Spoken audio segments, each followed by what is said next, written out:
ਲੜੀਵਾਰ ਗੁਰਬਾਣੀ ਸ਼ਬਦ ਵਿਚਾਰ। ਅੱਜ ਦੇ ਅੰਮ੍ਰਿਤਮਈ ਪਾਵਨ ਬਚਨ ਭਾਈ ਸਾਹਿਬ ਜੀ ਪਾਸੋਂ ਆਪ ਜੀਆਂ ਨੇ ਸਰਵਨ ਕੀਤੇ ਹਨ। ਅੰਮ੍ਰਿਤਮਈ ਬਾਣੀ ਦੀ ਵਿਚਾਰ ਦੇ ਨਾਲ ਸਾਂਝ ਪਾਉਣ ਲਈ ਜੋ ਸਮਾਂ ਪ੍ਰਾਪਤ ਹੋ ਰਿਹਾ ਹੈ, ਮਨ ਬਿਰਤੀਆਂ ਨੂੰ ਇਕਾਗਰ ਕਰਦੇ ਹੋਏ ਨਿਮਾਣੇ ਜੇ ਹੋ ਕੇ ਚਵਰ ਛਤਰ ਤਖਤ ਦੇ ਮਾਲਕ ਧੰਨ ਗੁਰੂ ਗ੍ਰੰਥ ਸਾਹਿਬ ਮਹਾਰਾਜ ਜੀ ਦੇ ਪਾਵਨ ਚਰਨਾਂ ਦੇ ਵਿੱਚ ਜੁੜਨ ਦਾ ਯਤਨ ਕਰੀਏ। ਸਤਿਗੁਰੂ ਗੁਰੂ ਪਾਤਸ਼ਾਹ ਜੀ ਅੱਜ ਦੇ ਅੰਮ੍ਰਿਤਮਈ ਬਚਨਾਂ ਦੇ ਦੁਆਰਾ ਪਵਿੱਤਰ ਬਾਣੀ ਦੇ ਰਾਹੀਂ ਸਾਨੂੰ ਮਨੁੱਖੀ ਦੁਨਿਆਵੀ ਜੀਵਾਂ ਨੂੰ ਜੋ ਸਮਝਾਉਣਾ ਚਾਹੁੰਦੇ ਨੇ, ਇੱਕ ਮਨ ਇੱਕ ਚਿੱਤ ਹੋ ਕੇ ਸਮਝਣ ਦਾ ਯਤਨ ਕਰੀਏ ਜੀ। ਵਾਹਿਗੁਰੂ ਸਾਹਿਬ ਜੀ। ਸ਼ਲੋਕ ਮਹੱਲਾ ਤੀਜਾ। ਇਕ ਓੰਕਾਰ ਸਤ ਗੁਰ ਪ੍ਰਸਾਦ।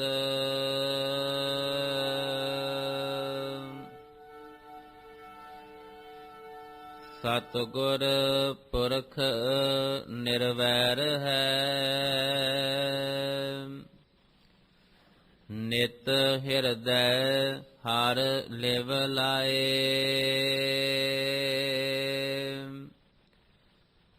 ਨਿਰਵੈਰ ਨਾਲ ਵੈਰ ਰਚਾਏਦਾ,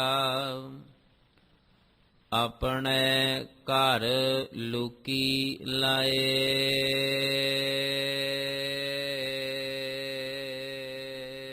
ਆਪ ਜੀ ਰੋਜ਼ਾਨਾ ਇਸ ਅਸਥਾਨ ਤੋਂ ਲੜੀਵਾਰ ਗੁਰਬਾਣੀ ਸ਼ਬਦ ਵਿਚਾਰ ਦੇ ਨਾਲ ਸਾਂਝ ਪਾਉਂਦੇ ਆ ਰਹੇ ਹੋ। ਸ਼ਲੋਕ ਵਾਰਾਂ ਤੇ ਵਧੀਕ ਦੇ ਹੇਠ ਧੰਨ ਧੰਨ ਗੁਰੂ ਅਮਰਦਾਸ ਪਾਤਸ਼ਾਹ ਜੀ ਵੱਲੋਂ ਉਚਾਰਨ ਕੀਤੇ ਹੋਏ ਪਾਵਨ ਸ਼ਲੋਕ, ਜਿਨ੍ਹਾਂ ਦਾ ਪਾਠ ਅੱਜ ਆਪ ਜੀ ਨੇ ਸਰਵਨ ਕੀਤਾ। ਗੁਰੂ ਗ੍ਰੰਥ ਸਾਹਿਬ ਮਹਾਰਾਜ ਜੀ ਦੀ ਪਵਿੱਤਰ ਬਾਣੀ ਪਾਵਨ ਅੰਗ 1415 ਦੇ ਉੱਪਰ ਸੁਭਾਈਮਾਨ ਹੈ। ਸਤਿਗੁਰੂ ਗੁਰੂ ਅਮਰਦਾਸ ਪਾਤਸ਼ਾਹ ਜੀ ਸਤਿਗੁਰੂ ਦੀ ਵਡਿਆਈ ਕਰਦਿਆਂ ਹੋਇਆਂ ਇਹ ਪਾਵਨ ਬਚਨ ਉਚਾਰਨ ਕਰਦੇ ਨੇ। ਉਹ ਸਤਿਗੁਰ ਜਿਹਦੇ ਕੋਲ ਸੱਚਾ ਗਿਆਨ ਹੈ, ਜਿਸ ਦੇ ਅੱਗੇ ਝੂਠ ਕੂੜ ਕਦੇ ਟਿਕ ਨਹੀਂ ਸਕਦਾ। ਅਕਸਰ ਆਪਾਂ ਦੁਨੀਆ ਦੇ ਵਿੱਚ ਵੇਖਦੇ ਹਾਂ ਕਿ ਵੈਰ ਵਿਰੋਧ ਜਿਹੜਾ ਹੈ ਉਹ ਉਹਨਾਂ ਦੇ ਨਾਲ ਹੀ ਹੁੰਦਾ ਜਿਹੜਾ ਸੱਚ ਬੋਲਦਾ ਹੋਵੇ, ਕਿਉਂਕਿ ਸੱਚ ਬੋਲਣ ਵਾਲਾ ਜਿਹੜਾ ਹੈ ਉਹ ਝੂਠ ਦੇ ਰਾਹ ਤੇ ਕੂੜ ਦੇ ਰਾਹ ਤੇ ਚੱਲਣ ਵਾਲੇ ਨੂੰ ਚੰਗਾ ਨਹੀਂ ਲੱਗਦਾ। ਇਸ ਲਈ ਉਹ ਯਤਨ ਕਰਦਾ ਹੈ ਕਿ ਇਹਦਾ ਵਿਰੋਧ ਕੀਤਾ ਜਾਏ, ਕਿਸੇ ਤਰ੍ਹਾਂ ਵੀ ਇਹਦੇ ਨਾਲ ਵੈਰ ਪਾ ਕੇ ਇਹਨੂੰ ਮਿਟਾਇਆ ਜਾਏ। ਸਤਿਗੁਰੂ ਜਿਸ ਪਾਤਸ਼ਾਹ ਦੇ ਚਰਨਾਂ ਦੇ ਵਿੱਚ ਆਪਾਂ ਜੁੜੇ ਹਾਂ, ਧੰਨ ਗੁਰੂ ਨਾਨਕ ਸਾਹਿਬ ਜੀ ਤੋਂ ਲੈ ਕੇ ਧੰਨ ਗੁਰੂ ਗ੍ਰੰਥ ਸਾਹਿਬ ਪਾਤਸ਼ਾਹ ਜੀ ਤੱਕ ਸਾਨੂੰ ਵੈਰ ਵਿਰੋਧ ਦੀ ਭਾਵਨਾ ਨੂੰ ਮਿਟਾਉਣ ਦਾ ਉਪਦੇਸ਼ ਤਾਂ ਬਾਰ-ਬਾਰ ਦਿੱਤਾ ਹੈ ਕਿ ਤੁਸੀਂ ਨਿਰਭਉ ਨਿਰਵੈਰ ਵਾਲਾ ਜੀਵਨ ਬਣਾਓ। ਪਰ ਸਾਨੂੰ ਇਹ ਉਪਦੇਸ਼ ਗੁਰਬਾਣੀ ਵਿੱਚੋਂ ਜਾਂ ਗੁਰ ਇਤਿਹਾਸ ਵਿੱਚੋਂ ਕਿਤੇ ਨਹੀਂ ਮਿਲਦਾ ਕਿ ਤੁਸੀਂ ਫਲਾਣੇ ਦੇ ਨਾਲ ਇਸ ਤਰ੍ਹਾਂ ਈਰਖਾ ਰੱਖ ਕੇ ਤੇ ਕਿਸ ਤਰ੍ਹਾਂ ਤੁਸੀਂ ਉਹਦੇ ਨਾਲ ਵੈਰ ਕਮਾਉਣਾ ਹੈ। ਇੱਥੇ ਇਹ ਉਪਦੇਸ਼ ਤਾਂ ਹੈ ਕਿ ਜਦੋਂ ਤੁਸੀਂ ਗੁਰਮੁਖਾਂ ਦੀ ਸੰਗਤ ਵਿੱਚ ਸਤਿਗੁਰੂ ਦੇ ਚਰਨਾਂ ਦੇ ਵਿੱਚ ਜੁੜੋਗੇ ਤੇ ਤੁਹਾਡੇ ਅੰਦਰ ਦੀ ਭਾਵਨਾ, ਤੁਹਾਡੇ ਅੰਦਰ ਦੀ ਸੋਚ ਬਦਲ ਜਾਏਗੀ। ਜਾਂ ਆਰੰਭ ਵਿੱਚ ਹੀ ਤੁਸੀਂ ਸਰਵਨ ਕੀਤਾ ਹੈ ਸ਼ਲੋਕ ਮਹੱਲਾ ਤੀਜਾ। ਇਹ ਗੁਰੂ ਅਮਰਦਾਸ ਪਾਤਸ਼ਾਹ ਜੀ ਦੀ ਬਾਣੀ ਹੈ। ਇੱਕ ਓੰਕਾਰ ਸਤਿਗੁਰ ਪ੍ਰਸਾਦ। ਸਤਿਗੁਰੂ ਜੀ ਦਾ ਕੰਮ ਹੈ ਇੱਕ ਓੰਕਾਰ ਦੇ ਬਾਰੇ ਸੋਝੀ ਦੇਣੀ, ਇੱਕ ਅਕਾਲ ਪੁਰਖ ਪਰਮੇਸ਼ਵਰ ਦਾ ਗਿਆਨ ਦੇਣਾ। ਔਰ ਜਿਹੜੇ ਇਸ ਕੂੜ ਦੇ ਝੂਠ ਦੇ ਵਿਕਾਰ ਦੇ ਰਸਤੇ ਉੱਤੇ ਚੱਲਦੇ ਹੋਏ ਕੁਰਾਹੇ ਪਏ ਹੋਏ ਨੇ, ਉਹਨਾਂ ਨੂੰ ਸੱਚ ਦਾ ਸ਼ੀਸ਼ਾ ਵਿਖਾ ਕੇ ਤੇ ਉਹਨਾਂ ਨੂੰ ਰਾਹੇ ਪਾਉਣਾ। ਪਰ ਕਈਆਂ ਨੂੰ ਇਹ ਗੱਲ ਜਿਹੜੀ ਹੈ ਉਹ ਹਜ਼ਮ ਨਹੀਂ ਹੋਈ। ਉਹਨਾਂ ਨੇ ਫਿਰ ਜਿਹੜਾ ਨਿਰਵੈਰ ਸੀ ਉਹਦੇ ਨਾਲ ਵੈਰ ਕਮਾਉਣ ਦਾ ਯਤਨ ਕੀਤਾ। ਅੱਜ ਵੀ ਆਪਾਂ ਗੁਰੂ ਗ੍ਰੰਥ ਸਾਹਿਬ ਪਾਤਸ਼ਾਹ ਦੀ ਹਜ਼ੂਰੀ ਵਿੱਚ ਜੁੜਦੇ ਹਾਂ, ਕੋਈ ਵੀ ਆ ਕੇ ਜੁੜੇ। ਗੁਰੂ ਘਰ ਦੇ ਦਰਵਾਜ਼ੇ ਹਰ ਇੱਕ ਦੇ ਵਾਸਤੇ ਖੁੱਲ੍ਹੇ ਨੇ, ਕੋਈ ਕਿਸੇ ਧਰਮ, ਕਿਸੇ ਵਰਗ, ਕਿਸੇ ਵੀ ਮੁਲਕ ਦਾ ਹੋਵੇ। ਤੇ ਅੱਜ ਵੀ ਜਦੋਂ ਉਹ ਗੁਰਮੁਖਾਂ ਦੀ ਸੰਗਤ ਵਿੱਚ ਆ ਕੇ ਬੈਠੇਗਾ ਤੇ ਉਹਨੂੰ ਅੰਮ੍ਰਿਤਮਈ ਬਚਨ ਜਿਹੜੇ ਨੇ ਸੁਣਾਈ ਦੇਣਗੇ। ਵਿਸਰ ਗਈ ਸਭ ਤਾਤ ਪਰਾਈ, ਜਬ ਤੇ ਸਾਧ ਸੰਗਤ ਮੋਹਿ ਪਾਈ। ਨਾ ਕੋ ਵੈਰੀ ਨਹੀਂ ਬੇਗਾਨਾ, ਸਗਲ ਸੰਗ ਹਮ ਕੋ ਬਨ ਆਈ।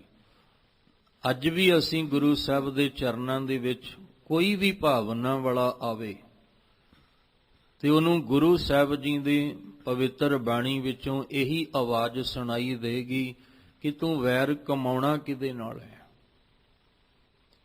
ਤੂੰ ਈਰਖਾ ਨਫ਼ਰਤ ਜਿਹੜੀ ਹੈ ਉਹ ਕਿਹਦੇ ਪਰਥਾਏ ਰੱਖ ਕੇ ਬੈਠਾ ਹੈ। ਅਵਲ ਅੱਲਾਹ ਨੂਰ ਉਪਾਇਆ ਕੁਦਰਤ ਕੇ ਸਭ ਬੰਦੇ, ਏਕ ਨੂਰ ਤੇ ਸਭ ਜਗ ਉਪਜਿਆ ਕੌਣ ਭਲੇ ਕੋ ਮੰਦੇ।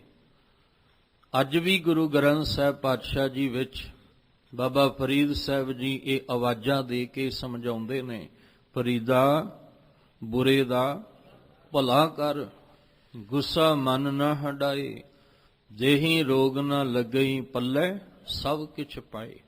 ਤੇ ਜਦੋਂ ਅਸੀਂ ਅੰਮ੍ਰਿਤ ਬਾਣੀ ਵਿੱਚੋਂ ਅਨੰਤ ਬਚਨ ਐਸੇ ਪੜਾਂਗੇ ਤੇ ਵੈਰ ਵਿਰੋਧ ਦੀ ਭਾਵਨਾ ਅੰਦਰ ਰਹਿ ਜਾਏ, ਸਵਾਲ ਹੀ ਨਹੀਂ ਪੈਦਾ ਹੁੰਦਾ। ਅੰਦਰ ਵੈਰ ਵਿਰੋਧ ਦੀ ਭਾਵਨਾ ਜਿਹੜੀ ਹੈ ਉਹ ਸਦਾ ਲਈ ਮਿਟ ਜਾਂਦੀ ਹੈ, ਖਤਮ ਹੋ ਜਾਂਦੀ ਹੈ। ਜਿਨੇ ਅੰਮ੍ਰਿਤਮਈ ਬਾਣੀ ਦਾ ਅਭਿਆਸ ਇੱਕ ਮਨ ਇੱਕ ਚਿੱਤ ਹੋ ਕੇ ਕੀਤਾ ਹੈ। ਕਿਉਂ? ਕਿਉਂਕਿ ਸਤਿਗੁਰ ਨਿਰਵੈਰ ਹੈ। ਸਤਿਗੁਰੂ ਕਦੇ ਕਿਸੇ ਨਾਲ ਵੈਰ ਨਾ ਕੀਤਾ ਤੇ ਨਾ ਕਰਨਾ ਸਿਖਾਉਂਦੇ ਨੇ। ਗੁਰੂ ਨਾਨਕ ਸਾਹਿਬ ਤੋਂ ਗੁਰੂ ਗੋਬਿੰਦ ਸਿੰਘ ਪਾਤਸ਼ਾਹ ਜੀ ਦਾ ਇਤਿਹਾਸ ਸਾਡੇ ਸਾਹਮਣੇ ਹੈ। ਸਤਿਗੁਰੂ ਗੁਰੂ ਅਰਜਨ ਦੇਵ ਮਹਾਰਾਜ ਜੀ ਜਿਸ ਵੇਲੇ ਤਤੀ ਤਵੀ ਤੇ ਬੈਠੇ ਨੇ ਤੇ ਗੁਰੂ ਸਾਹਿਬ ਦਾ ਵਿਰੋਧ ਕਰਨ ਵਾਲੇ ਤੇ ਉਹਨਾਂ ਨਾਲ ਵੈਰ ਕਮਾਉਣ ਵਾਲੇ ਚਾਰੇ ਪਾਸੇ ਘੇਰਾ ਪਾ ਕੇ ਖਲੋਤੇ, ਕੋਈ ਕਸਰ ਜਿਹੜੀ ਹੈ ਉੱਥੇ ਛੱਡੀ ਨਹੀਂ ਗਈ। ਹਰ ਪ੍ਰਕਾਰ ਦਾ ਤਸੀਹਾ ਜਿਹੜਾ ਉਹ ਦੇਣ ਦਾ ਯਤਨ ਕੀਤਾ। ਪਰ ਕੀ ਗੁਰੂ ਸਾਹਿਬ ਨੇ ਪਰਤ ਕੇ ਉਹਨਾਂ ਨਾਲ ਵੈਰ ਕਮਾਉਂਦਿਆਂ ਉਹਨਾਂ ਨੂੰ ਕੋਈ ਮਾੜੀ ਸ਼ਬਦਾਵਲੀ ਵਰਤੀ?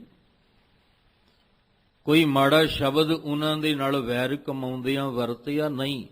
ਸਤਿਗੁਰੂ ਤਾਂ ਉਸ ਅਕਾਲ ਪੁਰਖ ਦੀ ਮੌਜ ਵਿੱਚ ਹਰ ਇੱਕ ਦਾ ਭਲਾ ਹੀ ਮੰਗਦਿਆਂ ਕਹਿ ਰਹੇ ਨੇ ਕਿ ਸਭ ਕੋ ਮੀਤ ਹਮ ਆਪਨ ਕੀਨਾ ਹਮ ਸਭਨਾ ਕੇ ਸਾਜਨ। ਭਾਈ ਤੁਸੀਂ ਵੈਰ ਕਰਨਾ, ਤੁਸੀਂ ਵਿਰੋਧ ਕਰਨਾ ਤੇ ਕਰੋ, ਪਰ ਅਸੀਂ ਤਾਂ ਤਤੀ ਤਵੀ ਤੇ ਬੈਠ ਕੇ ਵੀ ਇਹੀ ਕਵਾਂਗੇ ਕਿ ਅਸੀਂ ਤੇ ਸਾਰਿਆਂ ਨੂੰ ਆਪਣਾ ਸੱਜਣ ਬਣਾਇਆ ਹੈ।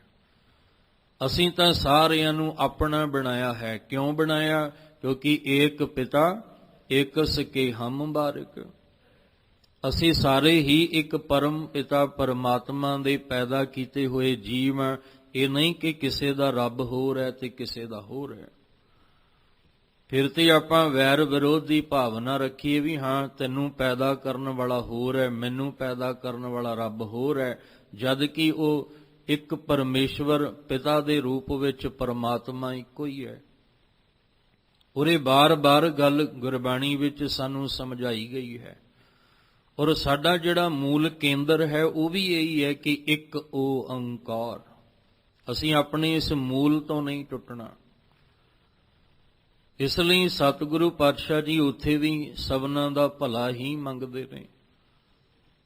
ਗੁਰੂ ਕਲਗੀਧਰ ਪਾਤਸ਼ਾਹ, ਗੁਰੂ ਗੋਬਿੰਦ ਸਿੰਘ ਮਹਾਰਾਜ, ਸਤਿਗੁਰੂ ਜੀ, ਸਾਰਾ ਪਰਿਵਾਰ ਹੀ ਜਿਹੜਾ ਉਹ ਤੁਸੀਂ ਵਾਰਦੇ ਹੋ। ਜਾਂ ਇਸ ਤੋਂ ਪਹਿਲਾਂ ਵੀ ਇੱਕ ਦਿਨ ਜ਼ਿਕਰ ਕੀਤਾ ਸੀ ਕਿ ਗੁਰੂ ਹਰਿਰਾਏ ਸਾਹਿਬ ਜੀ ਵੇਲੇ ਸ਼ਾਹ ਜਹਾਂ ਜਿਹੜਾ ਸੀ ਉਹ ਰੋ ਪਿਆ ਸੀ ਕਿ ਜਿਸ ਘਰ ਦਾ ਮੈਂ ਵਿਰੋਧ ਕਰਦਾ ਰਿਹਾ, ਜਿਹਦੇ ਨਾਲ ਵੈਰ ਕਮਾਉਂਦਾ ਰਿਹਾ, ਗੁਰੂ ਹਰਗੋਬਿੰਦ ਸਾਹਿਬ ਜੀ ਵੇਲੇ ਜਿਨ੍ਹਾਂ ਨਾਲ ਮੈਂ ਜੰਗ ਯੁੱਧ ਕਰਦਾ ਰਿਹਾ, ਅੱਜ ਉਸੇ ਹੀ ਘਰ ਦੇ ਵਿੱਚੋਂ ਨਿਰਵੈਰਤਾ ਵਾਲਾ ਗੁਣ ਦਿਖਾਈ ਦਿੰਦਾ ਹੈ। ਤੇ ਜੇ ਗੁਰੂ ਹਰਿਰਾਏ ਸਾਹਿਬ ਜੀ ਇਹ ਵੈਰ ਰੱਖਦੇ ਕਿ ਸ਼ਾਹਜਹਾਂ ਤੇਰੇ ਪੁੱਤਰ ਨੂੰ ਅਸੀਂ ਕਿਉਂ ਬਚਾਈਏ, ਕਿਉਂਕਿ ਤੂੰ ਤਾਂ ਸਾਡੇ ਦਾਦਾ ਗੁਰੂ ਹਰਗੋਬਿੰਦ ਸਾਹਿਬ ਜੀ ਨਾਲ ਵੈਰ ਕਮਾਉਂਦਾ ਰਿਹਾ, ਤੂੰ ਤਾਂ ਉਹਨਾਂ ਦੇ ਨਾਲ ਜੰਗ ਯੁੱਧ ਕਰਦਾ ਰਿਹਾ, ਅਸੀਂ ਤੇਰੇ ਪੁੱਤਰ ਨੂੰ ਕਿਉਂ ਪਰ ਨਹੀਂ। ਨਿਰਵੈਰਤਾ ਵਾਲਾ ਗੁਣ ਸਤਿਗੁਰੂ ਜੀ ਨੇ ਉੱਥੇ ਪ੍ਰਗਟ ਕਰਕੇ ਸਭ ਕੁਝ ਜਿਹੜਾ ਉਹ ਭੁਲਾ ਕੇ ਫਿਰ ਵੀ ਉਹਦੇ ਪੁੱਤਰ ਦਾਰਾ ਸ਼ਿਕੋਹ ਦੀ ਮਦਦ ਕੀਤੀ ਹੈ ਗੁਰੂ ਸਾਹਿਬ ਨੇ। ਗੁਰੂ ਕਲਗੀਧਰ ਪਾਤਸ਼ਾਹ ਜੀ ਸਭ ਕੁਝ ਭੁਲਾਉਂਦੇ ਨੇ, ਕਿਉਂਕਿ ਗੁਰਬਾਣੀ ਵਿੱਚ ਸਾਨੂੰ ਇਹ ਆਖਿਆ ਕਰਮੀ ਆਪੋ ਆਪਣੀ। ਪਰ ਅਸੀਂ ਕਰਦੇ ਹਾਂ ਵੀ ਇੱਕ ਨੇ ਕੰਮ ਗਲਤ ਕੀਤਾ, ਅਸੀਂ ਪੂਰੇ ਪਰਿਵਾਰ ਨੂੰ ਬੇਇੱਜ਼ਤ ਕਰ ਦਿੰਦੇ ਹਾਂ, ਹਾਲਾਂਕਿ ਪਰਿਵਾਰ ਦੇ ਜੀਆਂ ਦਾ ਕੋਈ ਕਸੂਰ ਨਾ ਹੋਵੇ, ਪਰ ਅਸੀਂ ਸਾਰਾ ਕੁਝ ਪਰਿਵਾਰ ਦੇ ਉੱਤੇ ਥੋਪ ਦਿੰਦੇ ਹਾਂ, ਭਾਵੇਂ ਗਲਤੀ ਇੱਕ ਨੇ ਕੀਤੀ ਹੋਵੇ। ਗੁਰੂ ਗੋਬਿੰਦ ਸਿੰਘ ਮਹਾਰਾਜ ਜੀ ਔਰੰਗਜ਼ੇਬ ਦਾ ਜਿਹੜਾ ਪੁੱਤਰ ਹੈ ਬਹਾਦਰ ਸ਼ਾਹ, ਉਹਦੀ ਮਦਦ ਕਰਦੇ ਨੇ, ਉਹਦੀ ਸਹਾਇਤਾ ਕਰਦੇ ਨੇ ਉਹਨੂੰ ਤਖਤ ਦਿਵਾਉਣ ਦੇ ਵਿੱਚ। ਤੇ ਜੇ ਵੈਰ ਕਮਾਉਣਾ ਹੁੰਦਾ ਤੇ ਸਾਹਿਬ ਜੀ ਕਹਿ ਦਿੰਦੇ ਕਿ ਤੇਰੇ ਪਿਤਾ ਨੇ ਤੇ ਇੰਨਾ ਕਹਿਰ ਕਮਾਇਆ, ਔਰੰਗਜ਼ੇਬ ਨੇ ਤੇ ਇੰਨਾ ਮਾੜਾ ਕਰਮ ਕੀਤਾ ਹੈ, ਕਿਸੇ ਵੀ ਨੂੰ ਵੀ ਨਹੀਂ ਉਹਨੇ ਛੱਡਿਆ। ਇੰਨਾ ਕੱਟੜਤਾ, ਇੰਨੀ ਕੱਟੜਪੰਥੀ ਅਵਸਥਾ ਬਣਾ ਕੇ ਹਰ ਇੱਕ ਦੇ ਧਰਮ ਨੂੰ, ਧਰਮ ਦੇ ਚਿੰਨ੍ਹ ਨੂੰ ਮਿਟਾਉਣ ਦੀ ਉਹਨੇ ਕੋਸ਼ਿਸ਼ ਕੀਤੀ, ਜਿਹਦੇ ਲਈ ਤਿਲਕ ਤੇ ਜੰਜੂ ਦਾ ਰਖਵਾਲਾ ਬਣਾ ਕੇ ਗੁਰੂ ਤੇਗ ਬਹਾਦਰ ਸਾਹਿਬ ਜੀ ਨੂੰ ਦਿੱਲੀ ਭੇਜਿਆ।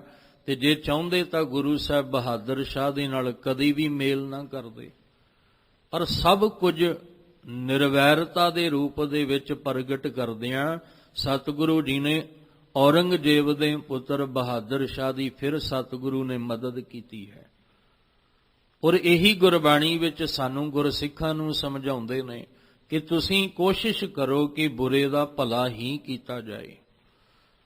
ਤੁਸੀਂ ਕੋਸ਼ਿਸ਼ ਕਰੋ ਕਿ ਤੁਹਾਡੇ ਸਾਹਮਣੇ ਜੇ ਕੋਈ ਪਿਆਸਾ ਹੈ ਤੇ ਉੱਥੇ ਆਪਣਾ ਵੈਰ ਨਾ ਕੱਢਣ ਬਹਿ ਜਾਓ, ਉੱਥੇ ਸਭ ਵੈਰ ਵਿਰੋਧਤਾ ਨੂੰ ਭੁਲਾ ਕੇ ਉਸ ਪਿਆਸੇ ਨੂੰ ਜਲ ਛਕਾਉਣ ਦੀ ਜਿਹੜੀ ਹੈ ਭਾਵਨਾ ਅੰਦਰ ਰੱਖੋ।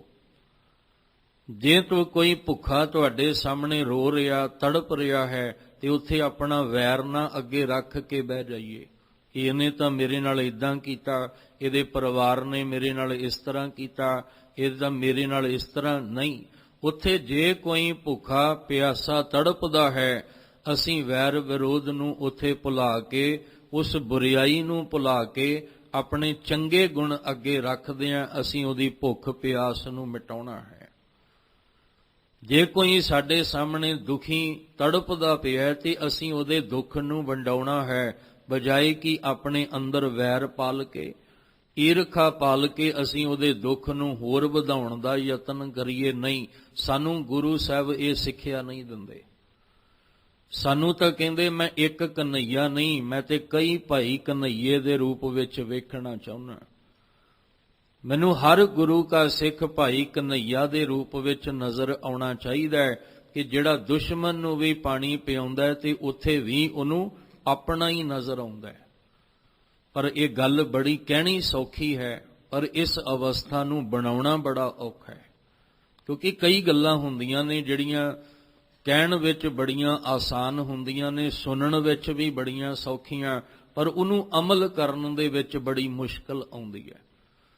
ਅਮਲ ਕਰਨਾ ਬੜਾ ਔਖਾ ਹੈ ਤੇ ਗੱਲ ਤੇ ਅਮਲਾਂ ਤੇ ਨਿਬੜਨੀ ਹੈ।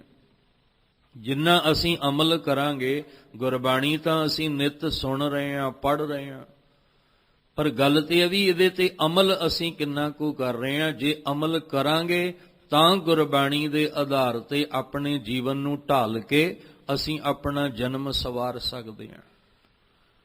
ਸਤਿਗੁਰੂ ਗੁਰੂ ਰਾਮਦਾਸ ਪਾਤਸ਼ਾਹ ਜੀ ਨੇ ਵੀ ਸਤਿਗੁਰੂ ਦੀ ਵਡਿਆਈ, ਸੱਚੇ ਗੁਰ ਦੀ ਵਡਿਆਈ ਕਰਦੇ ਹਾਂ, ਜਿੱਥੋਂ ਸੱਚਾ ਗਿਆਨ ਮਿਲਣਾ, ਜਿੱਥੇ ਹਰ ਵੇਲੇ ਸੱਚ ਦੀ ਆਵਾਜ਼ ਜਿਹੜੀ ਹੈ ਉਹ ਸੁਣਾਈ ਦਿੰਦੀ ਹੈ।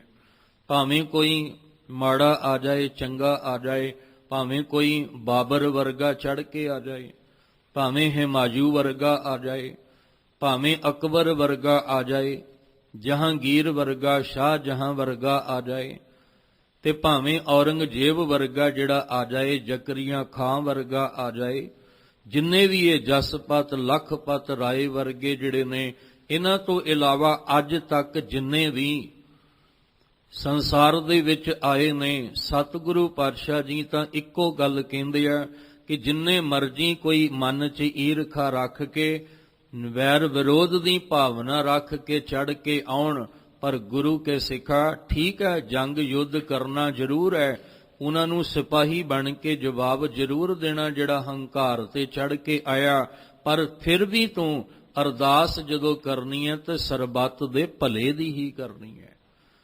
ਫਿਰ ਵੀ ਤੂੰ ਅਰਦਾਸ ਵਿੱਚ ਇਹੋ ਹੀ ਗੱਲ ਕਹਿਣੀ ਹੈ, ਨਾਨਕ ਨਾਮ ਚੜ੍ਹਦੀ ਕਲਾ ਤੇਰੇ ਭਾਣੇ, ਸਰਬੱਤ ਦਾ ਭਲਾ। ਫਿਰ ਵੀ ਜੇ ਤੂੰ ਮੰਗਣਾ ਤੇ ਇਹੀ ਮੰਗਣਾ ਕਿ ਜਗਤ ਜਲੰਦਾ ਰੱਖ ਲੈ ਆਪਣੀ ਕਿਰਪਾ ਧਾਰ। ਤੁਸੀਂ ਜਿੱਥੇ ਮੇਰੇ ਤੇ ਕਿਰਪਾ ਕਰਨੀ, ਉੱਥੇ ਇਸ ਜਗਤ ਦੇ ਜੀਆਂ ਉੱਤੇ ਵੀ ਆਪਣੀ ਕਿਰਪਾ ਕਰਨੀ। ਇਸ ਲਈ ਗੁਰੂ ਰਾਮਦਾਸ ਪਾਤਸ਼ਾਹ ਜੀ ਨੇ ਬਚਨ ਜਿਹੜੇ ਉਚਾਰਨ ਕੀਤੇ, ਕਹਿਣ ਲੱਗੇ ਸਤਿਗੁਰ ਜਿਹੜਾ ਹੈ ਉਹ ਸਦਾ ਦਇਆ ਦੇ ਘਰ ਵਿੱਚ ਰਹਿਣ ਵਾਲਾ ਹੈ, ਤੇ ਜਿਸ ਦੇ ਘਰ ਵਿੱਚ ਹਰ ਵੇਲੇ ਦਇਆ ਹੋਵੇ, ਕਿਰਪਾ ਹੋਵੇ, ਉਹਦੇ ਘਰ ਦੇ ਵਿੱਚੋਂ ਕਦੀ ਨਫ਼ਰਤ ਨਿਕਲ ਨਹੀਂ ਸਕਦੀ, ਕਿਉਂਕਿ ਜੋ ਭਾਂਡੇ ਵਿੱਚ ਹੋਏਗਾ ਉਹੀ ਨਿਕਲਣਾ ਹੈ। ਇਹ ਤੇ ਨਹੀਂ ਕਿ ਅਸੀਂ ਭਾਂਡੇ 'ਚ ਪਦਾਰਥ ਹੋਰ ਪਾਇਆ ਸੀ ਪਰ ਨਿਕਲ ਕੋਈ ਹੋਰ ਗਿਆ, ਅਸੀਂ ਜ਼ਮੀਨ ਵਿੱਚ ਬੀਜ ਕੋਈ ਹੋਰ ਪਾਇਆ ਸੀ ਪਰ ਇਹਦਾ ਫਲ ਕੋਈ ਹੋਰ ਲੱਗ ਗਿਆ, ਨਹੀਂ। ਸਤਿਗੁਰ ਸਦਾ ਦਇਆਲ ਹੈ। ਕਹਿੰਦੇ ਸਤਿਗੁਰੂ ਸਦਾ ਜਿਹੜਾ ਹੈ ਉਹ ਦਇਆਲ ਦਾ ਅਰਥ ਦਇਆਲ, ਆਲ ਕਹਿੰਦੇ ਆ ਘਰ, ਦਇਆ ਦੇ ਘਰ ਦੇ ਵਿੱਚ ਰਹਿਣ ਵਾਲਾ ਸਤਿਗੁਰੂ ਹੈ। ਜਿਸ ਨੂੰ ਦਇਆ ਸਦਾ ਹੋਏ, ਜਿਸ ਨੂੰ ਸਦਾ ਦਇਆ ਹੀ ਹੁੰਦੀ ਹੈ, ਭਾਵ ਜਿਹਦੇ ਕੋਲੋਂ ਹਰ ਵੇਲੇ ਦਇਆ, ਕਿਰਪਾ, ਬਖਸ਼ਿਸ਼ ਹੀ ਵਰਤਦੀ ਹੈ। ਸਤਿਗੁਰ ਅੰਦਰੋਂ ਨਿਰਵੈਰ ਹੈ। ਧੰਨ ਗੁਰੂ ਰਾਮਦਾਸ ਮਹਾਰਾਜ ਜੀ ਕਹਿੰਦੇ, ਲੋਕੀ ਬਾਹਰੋਂ ਚੰਗੇ ਨਜ਼ਰ ਆਉਂਦੇ, ਭਲੇ ਨਜ਼ਰ ਆਉਂਦੇ, ਲੋਕੀ ਬਾਹਰੋਂ ਕਹਿੰਦੇ ਨੇ ਅਸੀਂ ਤਾਂ ਤੇਰਾ ਭਲਾ ਹੀ ਚਾਹੁੰਦੇ ਆ, ਅਸੀਂ ਕਦੀ ਤੇਰਾ ਮਾੜਾ ਨਹੀਂ ਚਾਹੁੰਦੇ। ਲੋਕ ਕਹਿੰਦੇ ਅਸੀਂ ਤਾਂ ਮਿੱਠਾ ਬੋਲਦੇ ਨੇ ਨਾ ਲੋਕ, ਅਸੀਂ ਤਾਂ ਬਸ ਤੁਹਾਡਾ ਭਲਾ ਹੀ ਚਾਹੁੰਦੇ ਆ ਜੀ, ਅਸੀਂ ਕਦੇ ਤੁਹਾਡਾ ਮਾੜਾ ਨਹੀਂ ਚਾਹੁੰਦੇ। ਅੰਦਰ ਉਹਨਾਂ ਦੇ ਵੈਰ ਵਿਰੋਧਤਾ ਭਰੀ ਹੁੰਦੀ ਹੈ, ਅੰਦਰ ਈਰਖਾ ਨਫ਼ਰਤ ਭਰੀ ਹੁੰਦੀ ਹੈ, ਤੇ ਬਾਹਰੋਂ ਬੰਦਾ ਕਹਿ ਰਿਹਾ ਹੁੰਦਾ ਹੈ ਕਿ ਬਸ ਮੈਂ ਤੇ ਤੁਹਾਡਾ ਭਲਾ ਹੀ ਚਾਹੁੰਦਾ, ਤੇ ਮਨ ਕਹਿੰਦਾ ਹੁੰਦਾ ਹੈ ਵੀ ਬਸ ਜਿੰਨਾ ਹੋ ਸਕੇ ਇਹਦਾ ਨੁਕਸਾਨ ਹੀ ਹੋਵੇ, ਇਹਦਾ ਮਾੜਾ ਹੀ ਹੋਵੇ, ਇਹਦਾ ਕਦੇ ਚੰਗਾ ਹੀ ਨਾ। ਮੁੱਖ ਤੋਂ ਕੁਝ ਹੋਰ ਕਹਿ ਰਿਹਾ, ਮਨ ਅੰਦਰ ਕੁਝ ਹੋਰ ਕਹਿ ਰਿਹਾ। ਪਰ ਜਿਸ ਸਤਿਗੁਰੂ ਜੀ ਨਾਲ ਜੁੜੇ ਹੋਏ ਆ, ਉਹ ਅੰਦਰੋਂ ਵੀ ਨਿਰਵੈਰ ਹੈ ਤੇ ਬਾਹਰੋਂ ਵੀ ਨਿਰਵੈਰ ਹੈ। ਇਹੀ ਕਾਰਨ ਕਿ ਸਤਿਗੁਰੂ ਜੀ ਨੇ ਗੁਰਸਿੱਖਾਂ ਨੂੰ ਜਦੋਂ ਉਹਨਾਂ ਨੂੰ ਸਿਖਲਾਈ ਦੇ ਕੇ ਤਿਆਰੀ ਕਰਾਈ, ਤੇ ਮਹਾਰਾਜ ਕਹਿੰਦੇ ਮੈਨੂੰ ਗੁਰਸਿੱਖ ਬਾਹਰ ਦੀ ਸਿੱਖੀ ਵਾਲਾ ਨਹੀਂ ਚਾਹੀਦਾ, ਮੈਨੂੰ ਅੰਦਰੋਂ ਵੀ ਸਿੱਖੀ ਧਾਰਨ ਕਰਨ ਵਾਲਾ ਚਾਹੀਦਾ, ਜਿਹੜਾ ਅੰਦਰੋਂ ਵੀ ਨਿਰਮਲ ਹੋਵੇ ਤੇ ਬਾਹਰੋਂ ਵੀ ਨਿਰਮਲ ਹੋਵੇ। ਜਿਹੜਾ ਸਿਰਫ ਨਾਮ ਦਾ ਹੀ ਸਿੱਖ ਹੋਵੇ, ਅੰਦਰ ਉਹਦੇ ਰਹਿਤ ਬੈਤ ਹੋਵੇ ਨਾ, ਮਹਾਰਾਜ ਕਹਿੰਦੇ ਮੈਨੂੰ ਇਹੋ ਜਿਹਾ ਸਿੱਖ ਨਹੀਂ ਚਾਹੀਦਾ। ਮੈਂ ਤੇ ਉਸ ਸਿੱਖ ਦੀ ਤਿਆਰੀ ਉਸ ਢੰਗ ਨਾਲ ਕਰਾਉਣੀ ਹੈ ਜਿਹੜਾ ਅੰਦਰੋਂ ਬਾਹਰੋਂ ਇੱਕੋ ਜਿਹਾ ਕਰਨੀ ਤੇ ਕਥਨੀ ਦਾ ਇਹ ਮਾਲਕ ਹੋਵੇ। ਇਹ ਨਹੀਂ ਕਿ ਕਰਨੀ ਹੋਰ ਤੇ ਕਥਨੀ ਹੋਰ। ਇਸੇ ਲਈ ਤਿਆਰੀ ਕਰਵਾਈ ਕਿ ਤੂੰ ਜੀਓ ਮੈਲੇ ਦੇ ਰੂਪ ਵਿੱਚ ਹੈ, ਬਾਹਰੋਂ ਤੂੰ ਨਿਰਮਲ ਹੈ, ਨਹੀਂ, ਇਸ ਤਰ੍ਹਾਂ ਗੱਲ ਨਹੀਂ ਬਣਨੀ। ਤੈਨੂੰ ਖਾਲਸ ਰੂਪ ਬਣਾਉਣਾ ਹੈ, ਤੈਨੂੰ ਖਾਲਸਾ ਪੰਥ ਵਿੱਚ ਸ਼ਾਮਲ ਕਰਨਾ ਹੈ। ਉਹਦੇ ਲਈ ਅੰਦਰੋਂ ਵੀ ਨਿਰਮਲ ਤੇ ਬਾਹਰੋਂ ਵੀ ਨਿਰਮਲ ਹੋਣਾ ਜ਼ਰੂਰੀ। ਤੇ ਇਹ ਕੌਣ ਕਰੇਗਾ? ਜਿਹੜਾ ਆਪ ਅੰਦਰੋਂ ਨਿਰਵੈਰ ਹੋਏਗਾ। ਜਿਹੜਾ ਆਪ ਅੰਦਰੋਂ ਨਿਰਵੈਰ ਨਹੀਂ, ਉਹ ਦੂਜਿਆਂ ਨੂੰ ਕਿਵੇਂ ਕਹੇਗਾ ਵੀ ਕਿਸੇ ਨਾਲ ਵੈਰ ਨਹੀਂ ਕਮਾਉਣਾ ਚਾਹੀਦਾ, ਬੁਰੇ ਦਾ ਵੀ ਭਲਾ ਹੀ ਕਰਨਾ ਚਾਹੀਦਾ? ਕੌਣ ਕਹੇਗਾ? ਜਿਹੜਾ ਆਪ ਅੰਦਰੋਂ ਮਲ ਤੋਂ ਵਿਕਾਰਾਂ ਤੋਂ ਰਹਿਤ ਹੋਏਗਾ। ਇਸ ਲਈ ਕਹਿ ਰਹੇ ਸਤਿਗੁਰ ਅੰਦਰੋਂ ਨਿਰਵੈਰ ਹੈ।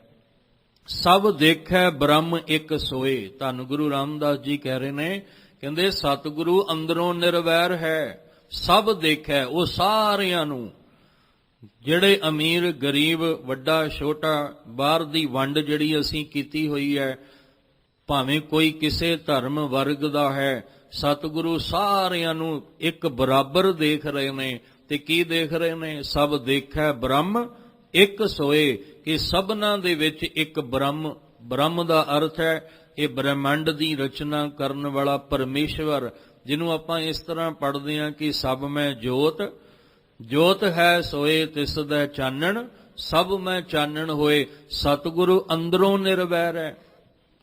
ਸਭ ਦੇਖੈ ਬ੍ਰਹਮ ਇੱਕ ਸੋਏ, ਉਹ ਸਾਰਿਆਂ ਨੂੰ ਅੰਦਰੋਂ ਇੱਕ ਬਰਾਬਰ ਵੇਖ ਰਿਹਾ ਹੈ ਕਿ ਸਭਨਾਂ ਦੇ ਵਿੱਚ ਬ੍ਰਹਮ ਹੈ, ਸਭਨਾਂ ਵਿੱਚ ਆਪ ਨਿਰੰਕਾਰ ਵਸਿਆ ਹੋਇਆ ਹੈ। ਨਿਰਵੈਰਾਂ ਨਾਲ ਜੇ ਵੈਰ ਚਲਾਈਂਦੇ, ਜੇ ਐਸੇ ਨਿਰਵੈਰ ਸਤਿਗੁਰੂ ਦੇ ਨਾਲ ਜਾਣ ਬੁੱਝ ਕੇ ਕੋਈ ਵੈਰ ਕਮਾਵੇਗਾ, ਜਾਣ ਬੁੱਝ ਕੇ ਕੋਈ ਵੈਰ ਵਿਰੋਧਤਾ ਦੀ ਭਾਵਨਾ ਰੱਖੇ, ਹਾਲਾਂਕਿ ਗੁਰੂ ਨਾਨਕ ਸਾਹਿਬ ਤੋਂ ਗੁਰੂ ਗ੍ਰੰਥ ਸਾਹਿਬ ਜੀ ਪਾਤਸ਼ਾਹ ਤੱਕ ਫਿਰ ਬੇਨਤੀ ਕਰਾਂ, ਕਦੇ ਕਿਸੇ ਨਾਲ ਵੈਰ ਕਰਨਾ ਨਹੀਂ ਸਿਖਾਇਆ, ਈਰਖਾ ਰੱਖਣੀ ਨਹੀਂ ਸਿਖਾਈ ਗਈ। ਕਿਸੇ ਨਾਲ ਮਤ ਭੇਦ ਕਰਨਾ, ਇਹ ਊਚ ਨੀਚਤਾ ਦਾ ਫਰਕ ਇਹ ਨਹੀਂ ਸਿਖਾਇਆ, ਸਗੋਂ ਇਹ ਊਚ ਨੀਚਤਾ ਦਾ ਮਤ ਭੇਦ ਖਤਮ ਕੀਤਾ ਹੈ ਗੁਰੂ ਸਾਹਿਬ ਨੇ।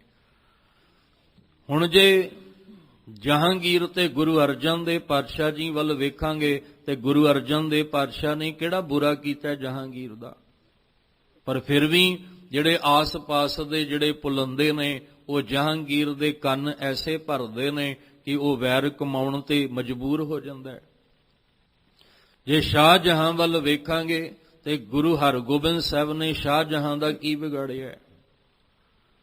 ਔਰੰਗਜ਼ੇਬ ਤੇ ਗੁਰੂ ਤੇਗ ਬਹਾਦਰ ਸਾਹਿਬ, ਗੁਰੂ ਗੋਬਿੰਦ ਸਿੰਘ ਮਹਾਰਾਜ ਜੀ, ਸਤਿਗੁਰੂ ਪਾਤਸ਼ਾਹ ਨੇ ਕੀ ਔਰੰਗਜ਼ੇਬ ਦਾ ਵਿਗਾੜਿਆ? ਉਹਦਾ ਰਸਤਾ ਵੱਖਰਾ ਹੈ, ਸਤਿਗੁਰੂ ਦਾ ਰਸਤਾ ਵੱਖਰਾ ਹੈ। ਪਰ ਉਹ ਜਾਣ ਬੁੱਝ ਕੇ ਵੈਰ ਜਿਹੜਾ ਉਹ ਕਮਾਉ। ਹੁਣ ਆ ਜੰਗ ਚੱਲ ਰਹੀ ਹੈ ਇਤਿਹਾਸ ਦੀ, ਇਸ ਅਸਥਾਨ ਤੇ ਜਿਹੜਾ ਰਾਤੀ ਇਤਿਹਾਸ ਚੱਲਦਾ ਹੈ, 22 ਧਾਰ ਦੇ ਰਾਜੇ ਭੀਮ ਚੰਦ ਕਹਿਲੂਰੀ ਰਾਜਾ ਜਾਣ ਬੁੱਝ ਕੇ ਆਨੰਦਪੁਰ ਸਾਹਿਬ ਤੇ ਚੜ੍ਹਾਈ ਕਰਦਾ ਹੈ, ਹਮਲੇ ਕਰਦਾ। ਕਿਉਂ ਕਰਦਾ ਹੈ? ਗੁਰੂ ਕਲਗੀਧਰ ਪਾਤਸ਼ਾਹ ਨੇ ਤੇ ਉਹਦਾ ਕੋਈ ਮਾੜਾ ਨਹੀਂ ਕੀਤਾ, ਕਦੇ ਉਹਦਾ ਬੁਰਾ ਨਹੀਂ ਸੋਚਿਆ, ਕਦੀ ਉਹਦੀ ਰਿਆਸਤ ਵਿੱਚ ਜਾ ਕੇ ਧੱਕਾ ਨਹੀਂ ਕੀਤਾ, ਸਗੋਂ ਉਹਦੀ ਰਿਆਸਤ ਵਿੱਚ ਜਾ ਕੇ ਉੱਥੋਂ ਦੇ ਲੋਕਾਂ ਦਾ ਭਲਾ ਹੀ ਕੀਤਾ ਹੈ। ਪਰ ਵੈਰ ਕਿਹਦੇ ਅੰਦਰ ਹੈ? 22 ਧਾਰ ਦੇ ਰਾਜਿਆਂ ਦੇ ਅੰਦਰ। ਜੇ ਗੁਰੂ ਹਰਗੋਬਿੰਦ ਸਾਹਿਬ ਜੀ ਅੰਦਰ ਕੋਈ ਵੈਰ ਹੁੰਦਾ ਤੇ ਗਵਾਲੀਅਰ ਦੇ ਕਿਲੇ ਵਿੱਚੋਂ ਰਾਜੇ ਬਾਹਰ ਆ ਜਾਂਦੇ? ਕਦੇ ਨਹੀਂ ਆਉਂਦੇ। ਪਰ ਉਹ ਨਿਰਵੈਰ ਸੀ, ਨਿਰਵੈਰ ਦਾ ਰੂਪ ਬਣ ਕੇ ਆਉਂਦੇ ਨੇ ਤੇ ਰਾਜਿਆਂ ਨੂੰ, ਉਹਨਾਂ ਬੰਦੀਆਂ ਨੂੰ ਛੁਡਾ ਕੇ ਲੈ ਜਾਂਦੇ ਨੇ। ਗੁਰੂ ਕਲਗੀਧਰ ਪਾਤਸ਼ਾਹ ਨੇ ਕਦੇ ਕਿਸੇ ਨਾਲ ਵੈਰ ਨਹੀਂ ਕਮਾਇਆ, ਪਰ ਜਿਹੜਾ ਵੈਰੀ ਬਣ ਕੇ ਆਇਆ, ਚੜ ਕੇ ਆਇਆ, ਜਾਣ ਬੁੱਝ ਕੇ ਆਇਆ, ਕਿਉਂਕਿ ਉਹ ਆਨੰਦਪੁਰ ਸਾਹਿਬ ਨੂੰ ਹਾਸਲ ਕਰਨਾ ਚਾਹੁੰਦੇ ਨੇ। ਗੁਰੂ ਕਾ ਖਾਲਸਾ ਜਿਹੜਾ ਉਹਨਾਂ ਦੀ ਚੜ੍ਹਦੀ ਕਲਾ ਇਹਨਾਂ ਤੋਂ ਬਰਦਾਸ਼ਤ ਨਹੀਂ ਹੁੰਦੀ। ਵੀ ਇਹ ਤਖਤਾਂ ਦੇ ਮਾਲਕ ਨੇ, ਕਲਗੀਆਂ ਸਜਾਉਂਦੇ ਨੇ, ਨਗਾਰੇ ਵਜਾਉਂਦੇ ਨੇ, ਘੋੜ ਸਵਾਰੀ ਕਰਦੇ ਨੇ, ਇਹ ਫੌਜ ਆਪਣੀ ਤਿਆਰ ਕਰਕੇ ਤੇ ਅਕਾਲ ਪੁਰਖ ਦੀ ਫੌਜ ਕਹਿੰਦੇ ਨੇ। ਇਹ ਗੱਲਾਂ ਬਰਦਾਸ਼ਤ ਨਹੀਂ ਹੋਈਆਂ। ਕਿ ਵੈਰ ਕਦੋਂ ਪੈਂਦਾ ਹੈ, ਈਰਖਾ ਕਦੋਂ ਹੁੰਦੀ ਹੈ? ਜਦੋਂ ਕਿਸੇ ਦੀ ਖੁਸ਼ੀ ਬਰਦਾਸ਼ਤ ਨਾ ਹੋਵੇ, ਜਦੋਂ ਕਿਸੇ ਦਾ ਸੁੱਖ ਜਿਹੜਾ ਉਹ ਵੇਖਿਆ ਨਾ ਜਾਏ, ਹਜ਼ਮ ਨਾ ਹੋਵੇ ਕਿ ਇਹ ਸੁਖੀ ਕਿਵੇਂ ਹੋ ਗਿਆ, ਇਹਦੇ ਜੇ ਘਰ ਦੇ ਵਿੱਚ ਇਹ ਖੁਸ਼ੀਆਂ ਕਿਵੇਂ ਆ ਗਈਆਂ। ਜੇ ਉਹ ਨਾ ਬਰਦਾਸ਼ਤ ਹੋਣ, ਈਰਖਾ ਅੰਦਰ ਜਨਮ ਲੈਂਦੀ ਹੈ। ਉਹ ਈਰਖਾ ਫਿਰ ਇਹਨੂੰ ਵੈਰ ਵਿਰੋਧ ਦੀ ਭਾਵਨਾ ਪ੍ਰਗਟ ਕਰਕੇ ਫਿਰ ਇਹਦੇ ਕੋਲੋਂ ਵੈਰ ਦੇ ਭਾਵਨਾ ਵਿੱਚ ਉਹੋ ਜਿਹਾ ਕਰਮ ਕਰਾਉਂਦੀ ਹੈ। ਗੁਰੂ ਗ੍ਰੰਥ ਸਾਹਿਬ ਮਹਾਰਾਜ ਜੀ ਨਾਲ ਕਿੰਨੀ ਵਾਰ ਖਿਲਵਾੜ ਸੰਸਾਰ ਵਿੱਚ ਹੋਇਆ। ਕਿੰਨੀ ਵਾਰ ਬੇਅਦਬੀਆਂ ਹੋਈਆਂ, ਕਿੰਨੀ ਵਾਰ ਗੁਰੂ ਸਾਹਿਬ ਦੇ ਅੰਗ ਜਿਹੜੇ ਆ ਉਹ ਖਿਲਾਰੇ ਗਏ, ਕਿੰਨੀ ਵਾਰ, ਪਰ ਗੁਰੂ ਗ੍ਰੰਥ ਸਾਹਿਬ ਜੀ ਨੇ ਕਦੀ ਕਿਸੇ ਦਾ ਬੁਰਾ ਕਿਹਾ? ਗੁਰੂ ਗ੍ਰੰਥ ਸਾਹਿਬ ਜੀ ਨੇ ਕਦੀ ਕਿਸੇ ਦਾ ਮਾੜਾ ਜਿਹੜਾ ਉਹ ਮੰਗਿਆ? ਜਾਂ ਜਿਹੜੇ ਗੁਰੂ ਗ੍ਰੰਥ ਸਾਹਿਬ ਦੀ ਹਜ਼ੂਰੀ 'ਚ ਆਉਂਦੇ ਨੇ, ਕਦੇ ਗੁਰੂ ਗ੍ਰੰਥ ਸਾਹਿਬ ਵਿੱਚੋਂ ਆਵਾਜ਼ ਆਈ ਕਿ ਤੂੰ ਫਲਾਣੇ ਦਾ ਬੁਰਾ ਕਰ, ਫਲਾਣੇ ਦਾ ਮਾੜਾ ਕਰ? ਜਾਂ ਕਿਸੇ ਨੇ ਬੁਰੇ ਮਾੜੇ ਭਾਵਨਾ ਰੱਖ ਕੇ ਵੀ ਅਰਦਾਸ ਕੀਤੀ ਹੋਵੇ ਤੇ ਗੁਰੂ ਸਾਹਿਬ ਦੀ ਉਹਦੀ ਸੁਣ ਕੇ ਤੇ ਕਿਸੇ ਦਾ ਮਾੜਾ ਕਿ ਆਪ ਭਰਿਆ ਪਿਆ, ਟੀਵੀ ਅਖਬਾਰਾਂ ਭਰੀਆਂ ਪਈਆਂ ਨੇ ਕਿ ਸਾਡੇ ਕੋਲ ਐਸਾ ਵਸੀਕਰਨ ਹੈ, ਤੁਸੀਂ ਸਾਡੇ ਕੋਲ ਆਓ ਤਾਂ ਤੁਹਾਡਾ ਕੰਮ ਚੱਲ ਜਾਏਗਾ, ਉਹਦਾ ਕੰਮ ਰੁਕ ਜਾਏਗਾ। ਬੜੇ ਐਸੇ ਬੈਠੇ ਨੇ ਦੁਨੀਆ ਵਿੱਚ ਕਿ ਤੁਹਾਡੇ ਘਰ ਖੁਸ਼ੀਆਂ ਆ ਜਾਣਗੀਆਂ, ਦੂਜੇ ਦੇ ਘਰ ਜਿੱਥੇ ਤੁਸੀਂ ਚਾਹੁੰਦੇ ਹੋ ਉੱਥੇ ਤੁਹਾਨੂੰ ਉਹਨਾਂ ਦੀਆਂ ਖੁਸ਼ੀਆਂ ਤੁਸੀਂ ਖੋ ਸਕਦੇ ਹੋ, ਪਰ ਗੁਰੂ ਘਰ ਦੇ ਵਿੱਚ ਇਹੋ ਜਿਹੀ ਕੋਈ ਮੱਤ ਨਹੀਂ ਦਿੱਤੀ ਜਾਂਦੀ। ਗੁਰੂ ਗ੍ਰੰਥ ਸਾਹਿਬ ਪਾਤਸ਼ਾਹ ਤਾਂ ਸਭਨਾਂ ਦਾ ਭਲਾ ਮੰਗਦੇ ਨੇ, ਮਨਾਉਂਦੇ ਨੇ, ਪਰ ਫਿਰ ਵੀ ਕੋਈ ਜਾਣ ਬੁੱਝ ਕੇ ਵੈਰ ਕਮਾਵੇ। ਪਰ ਇੱਕ ਗੱਲ ਧਿਆਨ ਵਿੱਚ ਇਹ ਰੱਖ ਲੈਣਾ, ਸਤਿਗੁਰ ਸਭਨਾਂ ਦਾ ਭਲਾ ਮਨਾਏਦਾ ਤਿਸ ਦਾ ਬੁਰਾ ਨਾ ਹੋਏ। ਕਹਿੰਦੇ ਉਸ ਮਾਲਕ ਦਾ, ਸਤਿਗੁਰੂ ਦਾ ਬੁਰਾ ਕਿਵੇਂ ਹੋ ਸਕਦਾ ਹੈ? ਕਦੇ ਨਹੀਂ ਹੋ ਸਕਦਾ। ਇਹ ਮਤ ਸਮਝੀਏ ਕਿ ਅਸੀਂ ਸਤਿਗੁਰੂ ਦੇ ਘਰ ਨਾਲ ਵੈਰ ਪਾ ਕੇ ਤੇ ਅਸੀਂ ਗੁਰੂ ਗ੍ਰੰਥ ਸਾਹਿਬ ਦੀ ਬੇਅਦਬੀ ਕਰਕੇ ਜਾਂ ਕੋਈ ਗੁਰੂ ਘਰ ਦਾ ਬੁਰਾ ਕਰਕੇ ਅਸੀਂ ਬੜੇ ਖੁਸ਼ ਹੋ ਕੇ ਕਹੀਏ ਕਿ ਅਸੀਂ ਗੁਰੂ ਦਾ ਬੁਰਾ ਕਰ ਦਿੱਤਾ ਜਾਂ ਗੁਰੂ ਘਰ ਦਾ ਅਸੀਂ ਬੁਰਾ ਕਰ ਦਿੱਤਾ। ਕਹਿੰਦੇ ਜਿਹੜਾ ਹੈ ਹੀ ਨਿਰਵੈਰ ਉਹਦਾ ਬੁਰਾ ਕਿਵੇਂ ਕਰੋਗੇ? ਜਿਹੜਾ ਸਭਨਾਂ ਦਾ ਭਲਾ ਮੰਗਦਾ ਹੈ ਤੇ ਸਭਨਾਂ ਦੇ ਭਲੇ ਵਾਸਤੇ ਸਿੱਖਿਆ ਦਿੰਦੇ, ਉਹਦਾ ਬੁਰਾ ਕਿਵੇਂ ਕਰੋਗੇ ਤੁਸੀਂ? ਉਹਦਾ ਬੁਰਾ ਹੋ ਹੀ ਨਹੀਂ ਸਕਦਾ। ਇਸ ਲਈ ਸਤਿਗੁਰੂ ਗੁਰੂ ਅਮਰਦਾਸ ਪਾਤਸ਼ਾਹ ਜੀ ਅੱਜ ਦੇ ਇਸ ਬਚਨ ਵਿੱਚ ਕਹਿ ਰਹੇ ਨੇ ਕਿ ਗੁਰੂ ਸਤਿਗੁਰ ਜਿਸ ਦੀ ਹਜ਼ੂਰੀ 'ਚ ਸੱਚਾ ਗਿਆਨ ਲੈਣ ਲਈ ਤੁਸੀਂ ਆਏ ਹੋ, ਉਹ ਸਤਿਗੁਰ ਕੀ ਹੈ? ਉਹ ਨਿਰਵੈਰ ਹੈ। ਅੱਜ ਦਾ ਇਹ ਪਾਵਨ ਬਚਨ ਗੁਰੂ ਅਮਰਦਾਸ ਪਾਤਸ਼ਾਹ ਦਾ, ਸਤਿਗੁਰ ਪੁਰਖ ਨਿਰਵੈਰ ਹੈ। ਸਤਿਗੁਰੂ ਜਿਹੜਾ ਪੁਰਖ ਹੈ, ਸੱਚਾ ਗਿਆਨ ਦੇਣ ਵਾਲਾ ਜਿਹੜਾ ਸਤਿਗੁਰੂ ਹੈ, ਉਹ ਸਦਾ ਨਿਰਵੈਰ ਹੈ। ਕੋਈ ਅੰਦਰ ਮਨ ਵਿੱਚ ਕਿਸੇ ਪ੍ਰਤੀ ਵੈਰ ਦੀ ਭਾਵਨਾ ਨਹੀਂ ਹੈ। ਨਿਤ ਹਿਰਦੈ ਹਰ ਲਿਵ ਲਾਏ, ਤੇ ਨਿਤ ਹਰ ਸਮੇਂ, ਹਰ ਟਾਈਮ, ਹਰ ਪਲ, ਹਰ ਘੜੀ ਆਪਣੇ ਹਿਰਦੇ ਦੇ ਅੰਦਰ ਲਿਵ ਕਿਹਦੇ ਨਾਲ ਲੱਗੀ ਹੈ? ਹਰੀ ਨਿਰੰਕਾਰ ਦੇ ਨਾਲ।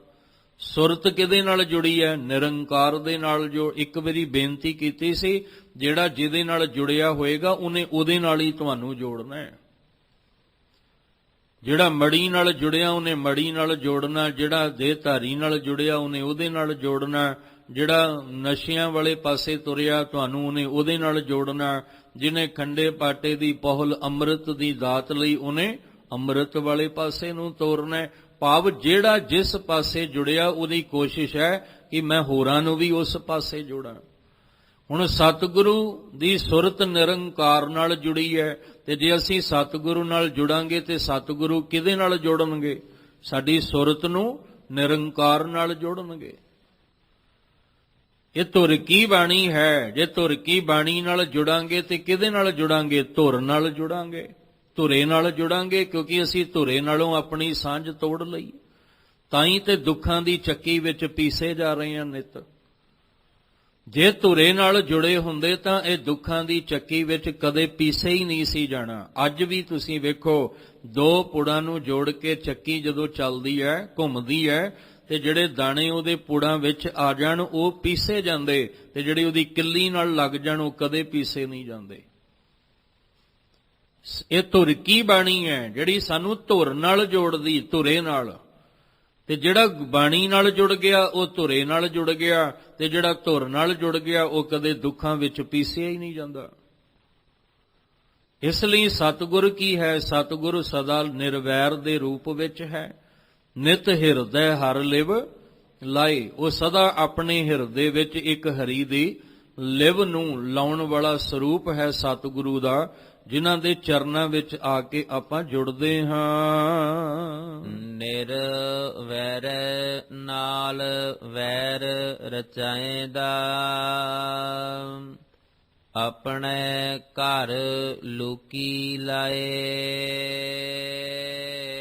ਕਹਿੰਦੇ ਜਦੋਂ ਤੁਸੀਂ ਨਿਰਵੈਰ ਨਾਲ ਜਾਣ ਬੁੱਝ ਕੇ ਵੈਰ ਕਮਾਓਗੇ, ਜਾਣ ਬੁੱਝ ਕੇ ਵੈਰ ਜਿਹੜਾ ਉਹ ਕਮਾਓਗੇ, ਹੁਣ ਜਿਹੜਾ ਵੈਰ ਕਮਾਉਣ ਵਾਲਾ ਹੈ ਨੁਕਸਾਨ ਉਹਦਾ ਹੀ ਹੋਣਾ ਹੈ। ਜਿਹੜਾ ਹੈ ਹੀ ਨਿਰਵੈਰ ਉਹਦਾ ਕੀ ਨੁਕਸਾਨ ਕਰੋਗੇ ਤੁਸੀਂ? ਗੁਰੂ ਰਾਮਦਾਸ ਪਾਤਸ਼ਾਹ ਕਹਿੰਦੇ ਵਾਹ ਵਾਹ ਸਤਿਗੁਰ ਨਿਰਵੈਰ ਹੈ, ਜਿਸ ਨਿੰਦਾ ਉਸਤਤ ਤੁਲ ਹੋਏ। ਉਹਦੇ ਲਈ ਤਾਂ ਨਿੰਦਾ ਉਸਤਤ ਇੱਕ ਬਰਾਬਰ ਹੈ, ਉਹਦੇ ਲਈ ਤਾਂ ਦੁੱਖ ਸੁੱਖ ਇੱਕ ਬਰਾਬਰ ਹੈ, ਉਹਦੇ ਲਈ ਤੇ ਮਾਣ ਅਪਮਾਨ ਇੱਕ ਬਰਾਬਰ ਹੈ। ਇਸ ਲਈ ਜਿਵੇਂ ਫਿਰ ਬੇਨਤੀ ਕਰਾਂ, ਸਤਿਗੁਰ ਸਭਨਾਂ ਦਾ ਭਲਾ ਮਨਾਇਂਦਾ ਤਿਸ ਦਾ ਬੁਰਾ ਕਿਉਂ ਹੋਏ। ਇੱਥੇ ਗੁਰੂ ਅਮਰਦਾਸ ਮਹਾਰਾਜ ਜੀ ਆਖ ਰਹੇ ਨੇ ਨਿਰਵੈਰੈ ਨਾਲ ਵੈਰ ਰਚਾਇਂਦਾ। ਜੇ ਕੋਈ ਐਸੇ ਨਿਰਵੈਰ ਸਤਿਗੁਰੂ ਦੇ ਨਾਲ ਵੈਰ ਰਚਾਉਂਦਾ, ਜਾਣ ਬੁੱਝ ਕੇ ਰਚਾਉਂਦਾ ਹੈ, ਅਸਲ ਵਿੱਚ ਉਹ ਪਤਾ ਕੀ ਕਰਦਾ ਹੈ? ਆਪਣੇ ਘਰ ਲੂਕੀ ਲਾਏ। ਉਹ ਸਤਿਗੁਰੂ ਦਾ ਤੇ ਕੁਝ ਨਹੀਂ ਵਿਗਾੜ ਸਕਦਾ, ਗੁਰੂ ਘਰ ਦਾ ਤੇ ਕੁਝ ਨਹੀਂ ਵਿਗਾੜ ਸਕਦਾ, ਸਗੋਂ ਆਪਣੇ ਘਰ ਹੀ ਅੱਗ ਲਾ ਕੇ ਬਹਿ ਜਾਂਦਾ ਹੈ। ਉਹ ਆਪਣੇ ਘਰ ਹੀ ਜਿਹੜੀ ਈਰਖਾ ਦੀ ਨਫ਼ਰਤ ਦੀ ਚੰਗਿਆੜੀ ਬਾਲ ਕੇ ਬਹਿ ਜਾਂਦਾ ਹੈ, ਤੇ ਦੂਜੇ ਦੇ ਘਰ ਨੂੰ ਸਾੜਨ ਦੀ ਬਜਾਏ ਆਪਣਾ ਹੀ ਘਰ ਸਾੜ ਕੇ ਬਹਿ ਜਾਂਦਾ ਹੈ। ਦੂਜੇ ਦੇ ਘਰ ਦਾ ਨੁਕਸਾਨ ਕਰਨ ਦੀ ਬਜਾਏ ਆਪਣੇ ਘਰ ਦਾ ਹੀ ਨੁਕਸਾਨ ਕਰਾ ਕੇ ਬਹਿ ਜਾਂਦਾ ਹੈ। ਸਤਿਗੁਰੂ ਨਿਰਵੈਰ ਹੈ। ਜੇ ਕੋਈ ਜਾਣ ਬੁੱਝ ਕੇ ਗੁਰੂ ਘਰ ਨਾਲ ਵੈਰ ਕਮਾਉਂਦਾ ਹੈ ਤਾਂ ਉਹ ਕੀ ਕਰਦਾ ਹੈ? ਆਪਣੇ ਘਰ ਲੁਕੀ ਲਾਏ। ਆਪਣੇ ਘਰ ਦੇ ਵਿੱਚ ਆ ਘਰ ਹੈ ਸਰੀਰ, ਹਿਰਦਾ, ਆਪਣੇ ਹਿਰਦੇ ਵਿੱਚ, ਦਿਮਾਗ ਵਿੱਚ, ਇਸ ਘਰ ਦੇ ਅੰਦਰ ਉਹ ਈਰਖਾ ਦੀ ਅੱਗ ਬਾਲ ਕੇ ਬਹਿ ਜਾਂਦਾ ਹੈ, ਨਫ਼ਰਤ ਦੀ ਅੱਗ ਬਾਲ ਕੇ ਬਹਿ ਜਾਂਦਾ ਹੈ। ਔਰ ਫਿਰ ਜਿਹਦੇ ਅੱਗ ਜਿੱਥੇ ਬਲੇਗੀ ਸੇਕ ਤਾਂ ਉੱਥੇ ਲੱਗਣਾ ਨਾ। ਇਹ ਤੇ ਨਹੀਂ ਵੀ ਅੱਗ ਜਿਹੜੀ ਹੈ ਕਿਸੇ ਦੇ ਘਰ ਲੱਗੀ ਹੋਈ ਹੈ ਤੇ ਸੇਕ ਕਿਸੇ ਦੇ ਘਰ ਨਹੀਂ। ਜਿਸ ਘਰ ਅੱਗ ਲੱਗੀ ਹੈ ਸੇਕ ਵੀ ਉੱਥੇ ਹੀ ਲੱਗਣਾ ਹੈ। ਅਸੀਂ ਆਪਣੇ ਅੰਦਰ ਜੇ ਵੈਰ ਦੀ, ਵਿਰੋਧ ਦੀ ਭਾਵਨਾ, ਈਰਖਾ, ਨਫ਼ਰਤ ਦੀ ਰੱਖ ਕੇ ਬੈਠੇ ਹਾਂ, ਕਿਸੇ ਦਾ ਕੀ ਜਾਣਾ ਹੈ? ਆਪਣੇ ਘਰ ਨੂੰ ਆਪ ਹੀ ਸਾੜ ਰਹੇ ਹਾਂ, ਆਪਣੇ ਘਰ ਨੂੰ ਅਸੀਂ ਤਬਾਹ ਆਪ ਹੀ ਕਰ ਰਹੇ ਹਾਂ। ਗੁਰੂ ਘਰ ਨੂੰ ਮਿਟਾਉਣ ਵਾਲੇ ਕਿੰਨੇ ਆਏ ਨੇ ਅੱਜ ਤੱਕ? ਕਿੰਨੇ ਆਏ ਸਤਿਗੁਰੂ ਦੇ ਘਰ ਨੂੰ ਮਿਟਾਉਣ ਲਈ ਜਾਂ ਗੁਰੂ ਕੇ ਖਾਲਸੇ ਨੂੰ ਮਿਟਾਉਣ ਲਈ? ਕੀ ਹੋਇਆ? ਆਪ ਹੀ ਮਿਟ ਗਏ ਦੁਨੀਆ ਤੋਂ। ਗੁਰੂ ਘਰ ਦੇ ਵਿੱਚ ਨਿਸ਼ਾਨ ਸਾਹਿਬ ਤਾਂ ਅੱਜ ਵੀ ਸਭ ਤੋਂ ਉੱਚੇ ਝੂਲਦੇ ਨੇ ਤੇ ਝੂਲਦੇ ਰਹਿਣੇ ਨੇ। ਜਿਹੜੇ ਗੁਰੂ ਘਰ ਨੂੰ ਮਿਟਾਉਣ ਲਈ ਚੜ੍ਹ ਕੇ ਆਏ ਨੇ, ਸਗੋਂ ਆਪਣੇ ਘਰ ਅੱਗ ਲਾ ਕੇ ਆਪ ਹੀ ਤਬਾਹ ਹੋ ਗਏ, ਆਪ ਹੀ ਸੜ ਕੇ ਸੁਆਹ ਹੋ ਗਏ। ਇਸ ਲਈ ਕਹਿ ਰਹੇ ਨੇ, ਕਹਿੰਦੇ ਸਤਿਗੁਰੂ ਤਾਂ ਭਾਈ ਸਦਾ ਨਿਰਵੈਰ ਦੇ ਰੂਪ ਵਿੱਚ ਹੈ। ਜੇ ਤੁਸੀਂ ਵੈਰ ਕਮਾਓਗੇ ਤਾਂ ਗੁਰੂ ਘਰ ਦਾ ਬੁਰਾ ਨੁਕਸਾਨ ਨਹੀਂ ਹੋਏਗਾ, ਸਗੋਂ ਆਪਣੇ ਘਰ ਲੁਕੀ ਲਾਏ। ਤੁਸੀਂ ਆਪਣੇ ਘਰ ਇਹ ਚੰਗਿਆੜੀ ਅੱਗ ਦੀ ਬਾਲ ਕੇ ਬਹਿ ਜਾਓਗੇ, ਜਿਹਦੇ ਨਾਲ ਤੁਹਾਡਾ ਆਪਣਾ ਹੀ ਘਰ ਇਸ ਨਫ਼ਰਤ ਨਾਲ, ਇਸ ਵੈਰ ਵਿਰੋਧਤਾ ਨਾਲ, ਈਰਖਾ ਦੇ ਨਾਲ, ਇਸ ਈਰਖਾ ਦੀ ਅੱਗ ਵਿੱਚ ਤੁਹਾਡਾ ਆਪਣਾ ਹੀ ਘਰ ਸੜ ਕੇ ਸਵਾਹ ਹੋ ਜਾਵੇਗਾ। ਅੰਤਰ ਕ੍ਰੋਧ ਅਹੰਕਾਰ ਹੈ, ਅਨ ਦਿਨ ਜਲੈ ਸਦਾ ਦੁਖ ਪਾਏ। ਦੇਖੋ ਸਮਾਂ ਐਸਾ ਇਸ ਸੰਸਾਰ ਵਿੱਚ ਆਇਆ ਕਿ ਗੁਰੂ ਕੇ ਸਿੱਖਾਂ ਦੇ ਸਿਰਾਂ ਦੇ ਮੁੱਲ ਤੱਕ ਪਾਏ ਗਏ। ਗੁਰੂ ਘਰ ਦੇ ਵੱਲ ਤੋਪ ਦਾ ਜਿਹੜਾ ਮੂੰਹ ਕਰਕੇ ਤੇ ਗੋਲੇ ਦਾਗੇ ਗਏ। ਗੋਲੇ ਦਾਗ ਕੇ ਤੇ ਅੱਗ ਦੇ ਵਿੱਚ ਮਿਟਾਉਣ ਦਾ ਯਤਨ ਜਿਹੜਾ ਸੀ ਉਹ ਕੀਤਾ ਗਿਆ। ਜਾਂ ਉਹ ਪੰਜਾ ਸਾਹਿਬ ਹੋਵੇ ਤੇ ਜਾਂ ਉਹ ਹਰਮੰਦਰ ਸਾਹਿਬ, ਸੱਚਖੰਡ, ਅੰਮ੍ਰਿਤਸਰ ਸਾਹਿਬ ਦਾ ਅਸਥਾਨ, ਜਾਂ ਕਈ ਗੁਰੂ ਘਰ ਐਸੇ ਹੋਣ, ਤੇ ਜਾਂ ਫਿਰ ਗੁਰੂ ਕੇ ਸਿੱਖਾਂ ਦੇ ਗਲਾਂ ਵਿੱਚ ਟਾਇਰ ਪਾ ਕੇ ਉਹਨਾਂ ਨੂੰ ਅੱਗ ਦੇ ਹਵਾਲੇ ਕੀਤਾ, ਜਿਉਂਦਾ ਸਾੜਨ ਦਾ ਯਤਨ ਕੀਤਾ ਹੋਵੇ। ਪਰ ਗੁਰੂ ਕਾ ਸਿੱਖ ਤੇ ਫਿਰ ਚੜ੍ਹਦੀ ਕਲਾ 'ਚ ਹੈ, ਗੁਰੂ ਕਾ ਖਾਲਸਾ ਤੇ ਫਿਰ ਚੜ੍ਹਦੀ ਕਲਾ ਦੇ ਵਿੱਚ ਹੈ। ਉਤੇ ਫਿਰ ਹਰ ਗੁਰੂ ਘਰ ਦੇ ਵਿੱਚ ਜਿੱਥੇ ਨਿਸ਼ਾਨ ਸਭ ਤੋਂ ਉੱਚੇ ਝੂਲਦੇ ਨੇ, ਹਰ ਗੁਰੂ ਘਰ ਦੇ ਵਿੱਚ ਜਾਂ ਹਰ ਗੁਰੂ ਕਾ ਸਿੱਖ ਦਿਨ ਚੜ੍ਹਨ ਤੋਂ ਪਹਿਲਾਂ ਉਤੇ ਫਿਰ ਵੀ ਦੁਨੀਆ ਨੂੰ ਦੱਸਦਾ, ਆਨੰਦ ਭਇਆ ਮੇਰੀ ਮਾਏ ਸਤਿਗੁਰੂ ਮੈਂ ਪਾਇਆ। ਤੁਸੀਂ ਭਾਵੇਂ ਲੱਖ ਅੱਗ ਲਾ ਕੇ ਸਾੜਨ ਦੀ ਕੋਸ਼ਿਸ਼ ਕੀਤੀ, ਤੁਸੀਂ ਘਰਾਂ ਦੇ ਘਰ ਤਬਾਹ ਕਰਨ ਦੀ ਕੋਸ਼ਿਸ਼ ਕੀਤੀ, ਘਰਾਂ ਤੋਂ ਜੰਗਲ ਤੱਕ ਜਾਣ ਦੀ ਕੋਸ਼ਿਸ਼ ਕੀਤੀ, ਭੁੱਖਣ ਭਾਣੇ ਰੱਖਿਆ, ਤਸੀਹੇ ਦਿੱਤੇ, ਚਰਖੜੀਆਂ ਤੇ ਚਾੜਿਆ, ਬੱਚਿਆਂ ਦੇ ਟੁਕੜੇ ਵੀ ਕਰ ਦਿੱਤੇ, ਸਿਰਾਂ ਦੇ ਮੁੱਲ ਵੀ ਪਵਾ ਦਿੱਤੇ। ਕੀ ਕੁਛ ਨਹੀਂ ਕੀਤਾ ਗਿਆ, ਪਰ ਗੁਰੂ ਘਰ ਤੇ ਫਿਰ ਚੜ੍ਹਦੀ ਕਲਾ ਵਿੱਚ ਹੈ। ਇਸ ਲਈ ਗੁਰੂ ਸਾਹਿਬ ਜੀ ਨੇ ਇਹ ਪਾਵਨ ਬਚਨ ਜਿਹੜੇ ਆ ਸਾਨੂੰ ਬਖਸ਼ੇ ਨੇ। ਸਾਹਿਬ ਕਹਿੰਦੇ ਆਪਣੇ ਘਰ ਤੁਸੀਂ ਲੂਕੀ ਭਾਵ ਅੱਗ ਲਾਉਂਦੇ ਹੋ, ਅੰਤਰ ਕ੍ਰੋਧ ਹੰਕਾਰ ਹੈ। ਜਿਹਦੇ ਅੰਦਰ ਵੈਰ ਵਿਰੋਧ ਦੀ ਭਾਵਨਾ ਨਾ, ਉਹਦੇ ਅੰਦਰ ਕੀ ਹੈ? ਕ੍ਰੋਧ ਵੀ ਹੈ ਤੇ ਹੰਕਾਰ ਵੀ ਹੈ। ਤੇ ਉਸ ਹੰਕਾਰ ਤੇ ਕ੍ਰੋਧ ਕਰਕੇ ਅਨ ਦਿਨ ਜਲੈ ਸਦਾ ਦੁੱਖ ਪਾਏ। ਅਨ ਦਿਨ ਦਿਨ ਰਾਤ ਈਰਖਾ ਦੀ ਅੱਗ ਵਿੱਚ ਜਲ ਰਿਹਾ, ਅੰਦਰੋਂ ਈਰਖਾ ਦੀ ਅੰਗ ਵਿੱਚ ਅੰਦਰੋਂ ਹੀ ਅੰਦਰ ਤਪ ਰਿਹਾ, ਅੰਦਰੋਂ ਹੀ ਅੰਦਰ ਦੁਖੀ ਹੋਇਆ ਪਿਆ, ਸਦਾ ਦੁੱਖ ਪਾਏ। ਉਹਦੇ ਪੱਲੇ ਦੁੱਖ ਹੀ ਸਦਾ ਪੈ ਜਾਂਦਾ ਹੈ। ਤੇ ਜਿਨ੍ਹਾਂ ਨੇ ਨਿਰਵੈਰਤਾ ਦੇ ਰੂਪ ਵਿੱਚ ਉਹਨਾਂ ਨੂੰ ਦੁਖੀ ਕਰਨ ਦਾ ਯਤਨ ਕੀਤਾ, ਉਹ ਤੇ ਫਿਰ ਵੀ ਆਨੰਦ ਵਿੱਚ ਨੇ, ਉਹ ਫਿਰ ਚੜ੍ਹਦੀ ਕਲਾ ਵਿੱਚ ਨੇ, ਕਿਉਂਕਿ ਉਹਨਾਂ ਨੇ ਨਿਰਵੈਰ ਦਾ ਪੱਲਾ ਨਹੀਂ ਛੱਡਿਆ, ਉਹਨਾਂ ਨੇ ਸਤਿਗੁਰੂ ਦਾ ਪੱਲਾ ਨਹੀਂ ਛੱਡਿਆ।